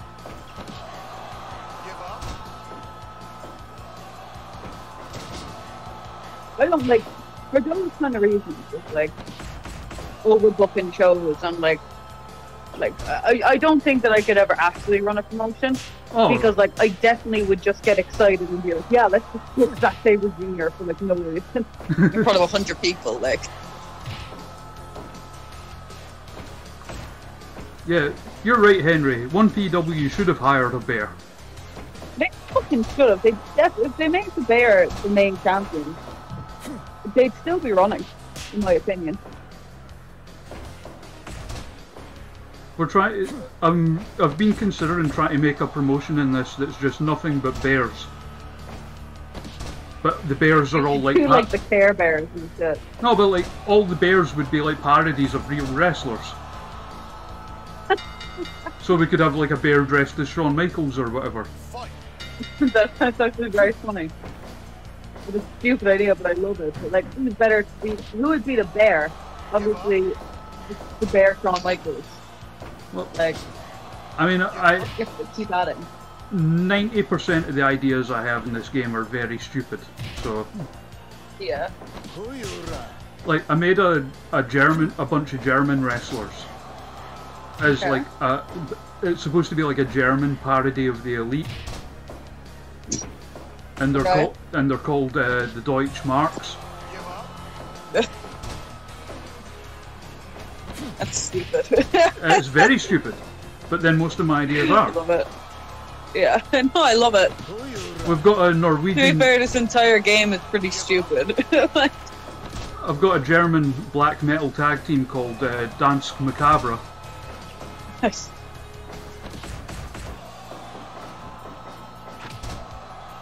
That's one, LJ Beery, or Berry. So LJ as a bear. How would you do that?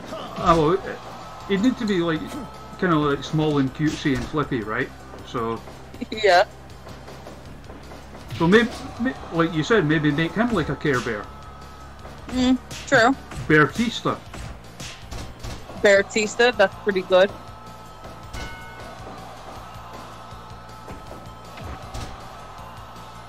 I'm trying to think of bear puns now. So much of these streams, like, just descend into us all trying to think of puns. Yeah. Yeah. Give up. Oh, that's a good one, Chainsaw. The Grizzly What Young did he say? Vets.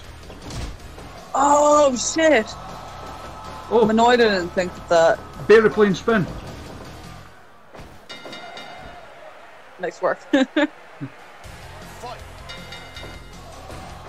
who do you think has this one? Who do you think's gonna win? I hope Suzuki. Hopefully. But do you think he will? Maybe. Go on, fucking Got kill Steel him. Pile Driver. Ah, you bitch. Teddy Guerrero, Still that's got a good for the one. bear. Who? Teddy Guerrero. Nice.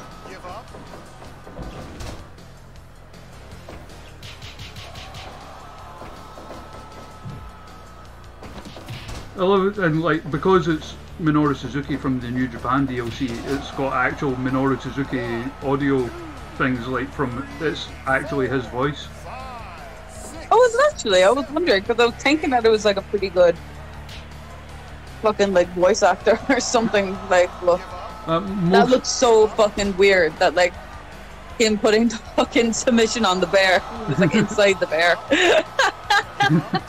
like, the new, pretty much, not all of them, but most of like the New Japan and Stardom people in the game, it has their actual voices. No, that's sick. And is it just clips from matches that they took, or did they actually No, get them in there? they actually got them in a studio. Huh. You know, like, I remember like when before they officially announced it, but everyone kind of knew anyway. They post, I think on the Stardom Twitter, they posted like pictures of like some of the girls in the studio recording the lines. Like, there's a Mayu Iwatani one which very clearly they've had to turn the volume down on it because it was so bloody loud. This bear is unstoppable.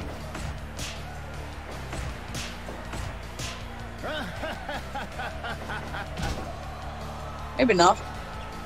I mean, it is Minoru Suzuki. To be fair, yeah. Like, I mean, we almost picked Ken Shamrock.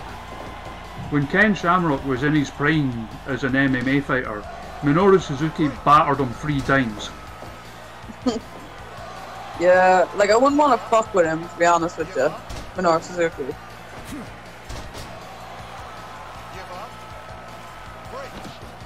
Fourth round, yeah. Not many people get this far. Okay, we're doing well then. That's a point from Dawnbreaker in the chat. Like, Bea Priestley, of all the Stardom girls in it, she's the only, like, non-Japanese one. Really? And yet, pretty much all of her lines are also in Japanese. That's funny. Are all the New Japan, are they all in Japanese? Or?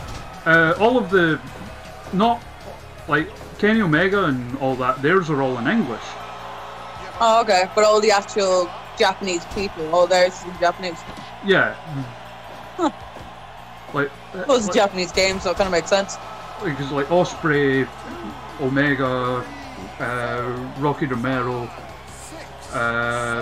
Tangaloa and all that. Out on his feet. Oh, fuck's sake. Right. Here we go. I've got one shot left. Okay. To try and beat this bear. And I think some of the chat might know who I'm thinking. 96 though. Not bad, how bad? That's the best that we've done so far, isn't it? Yeah, but I know if there's anybody alive that can beat this bear, I know who it is. Okay. Yes, I've downloaded a lot of people. Oh, went past it.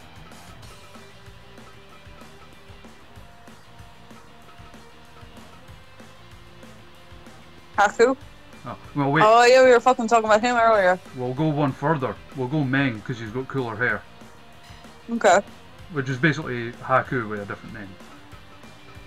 Okay. Because Meng, unlike Haku, has the Tongan death grip. I would like to see someone give a death grip to a bear. If anyone could, it's like Haku. Meng was just his name in WCW, is all. Okay. Fight. I'm surprised that Minoru Suzuki couldn't do it, to be honest. I mean, Haku versus Minoru Suzuki would be the most terrifying thing that's ever happened. They would just come out beaten, bloodied, and fucking bruised, like.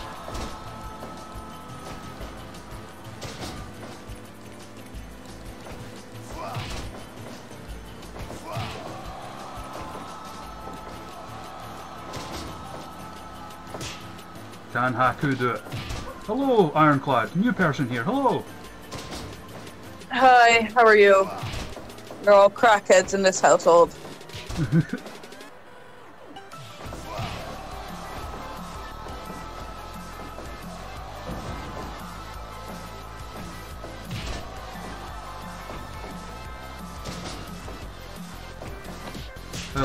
I mean, we're kind of wrapping up Ironclad. We're just trying to find someone who can beat this damn bear. Who have we already had? We've had Pete Dunne, Minoru Suzuki. Tifa from Final Fantasy VII. Yeah, she did pretty good. I thought she would win up. And then we're on Haku. Yeah. If Haku can't do it, nobody can. And we just have to give up for the night. Who did you say did do it before?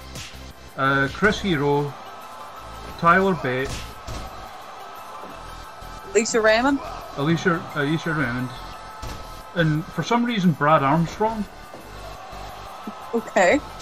who's like a mid-90s WCW jobber. This game is weird.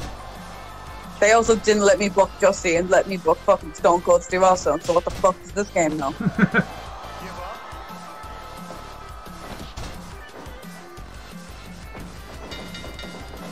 Also, like, Haku versus the Giant, or the Big Show, is my favourite less than 2 minute match ever. Is it less than 2 minutes? Why? What happens in that? I don't know the actual match. Oh, Tongan death grip! Oh shit! Nah, he's gonna get out of that. So like, it was supposed to be like, the Giant was according to like urban legend, the Giant was booked to like just like come in, choke slam him, beat him, and that was it. And like, Haku was basically just like, fuck that. Okay. And like, you can see during the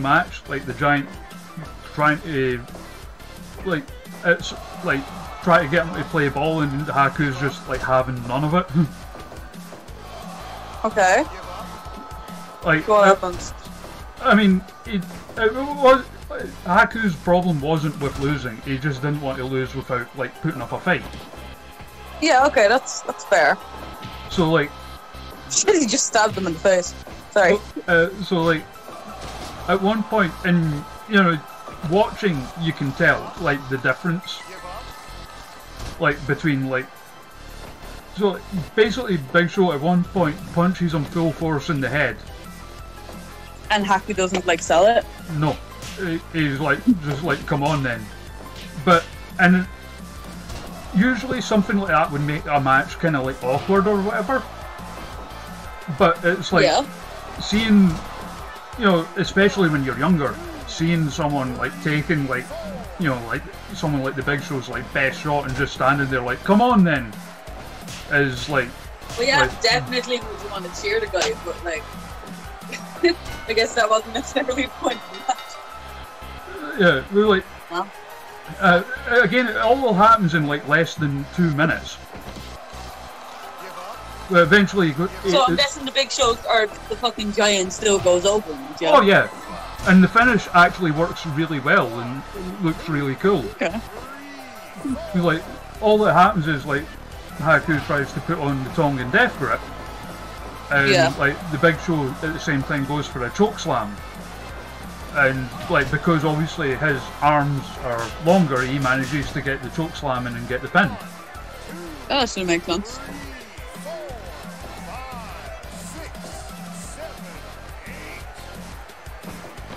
Oh, extra sharp claws.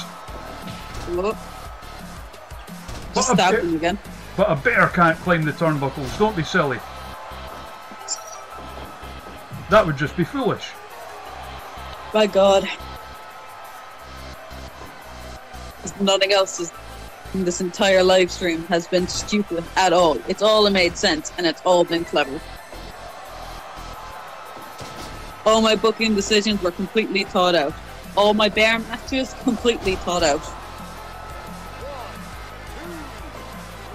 Jesus Christ, he's just getting up after a pile driver. I mean, it's a bear. I don't care if he is a bear. He should be dead.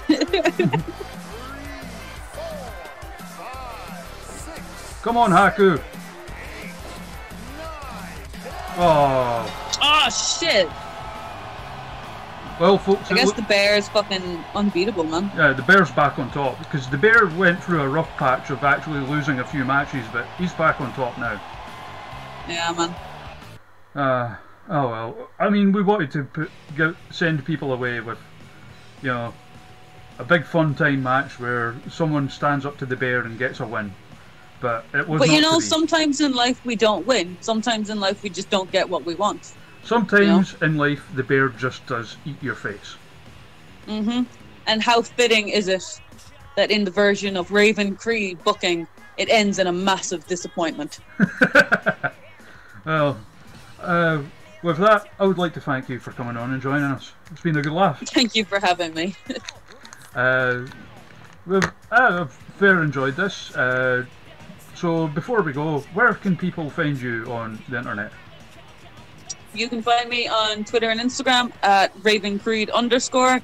You can find me every Thursday and some Mondays on the Phoenix Instagram, or the Phoenix fucking Twitter, at Phoenix Wrestling, and on Phoenix on YouTube. Yeah. When I'm doing I was going to say I thought it was just the YouTube you were on. It's on YouTube, yeah, but you can find it through Twitter if you're too lazy to look for a link. Where we do some interviews with wrestlers where we get drunk and I say some things that I'm definitely going to regret. There's one up right now that just got uploaded when we were doing this with Terry Thatcher. All right. Class wrestler in Ireland, for all the American people watching who want to learn a little bit more about the UK and Irish scene. It's a pretty good listen. Besides that, I'm pretty bad at Twitter, but follow me anyway, because every now and again I post some really funny stuff. Yeah. So yes, and that's Raven Creed _, yes. Yeah. All right. So right. We are going to raid the Armbar Era Society, which is basically just sending all of our viewers over to them. we'd love support. Because they play this game a lot as well, and they do crazy things with it, and they're good people. Sure. So thank you very much, everyone. I'll be back on about the same time tomorrow with the return of Manlin, who's going to try and one-up his previous record, which set him at 3rd in the leaderboard, and try to get the top place. Catch you all later, everyone. Bye for now. Peace.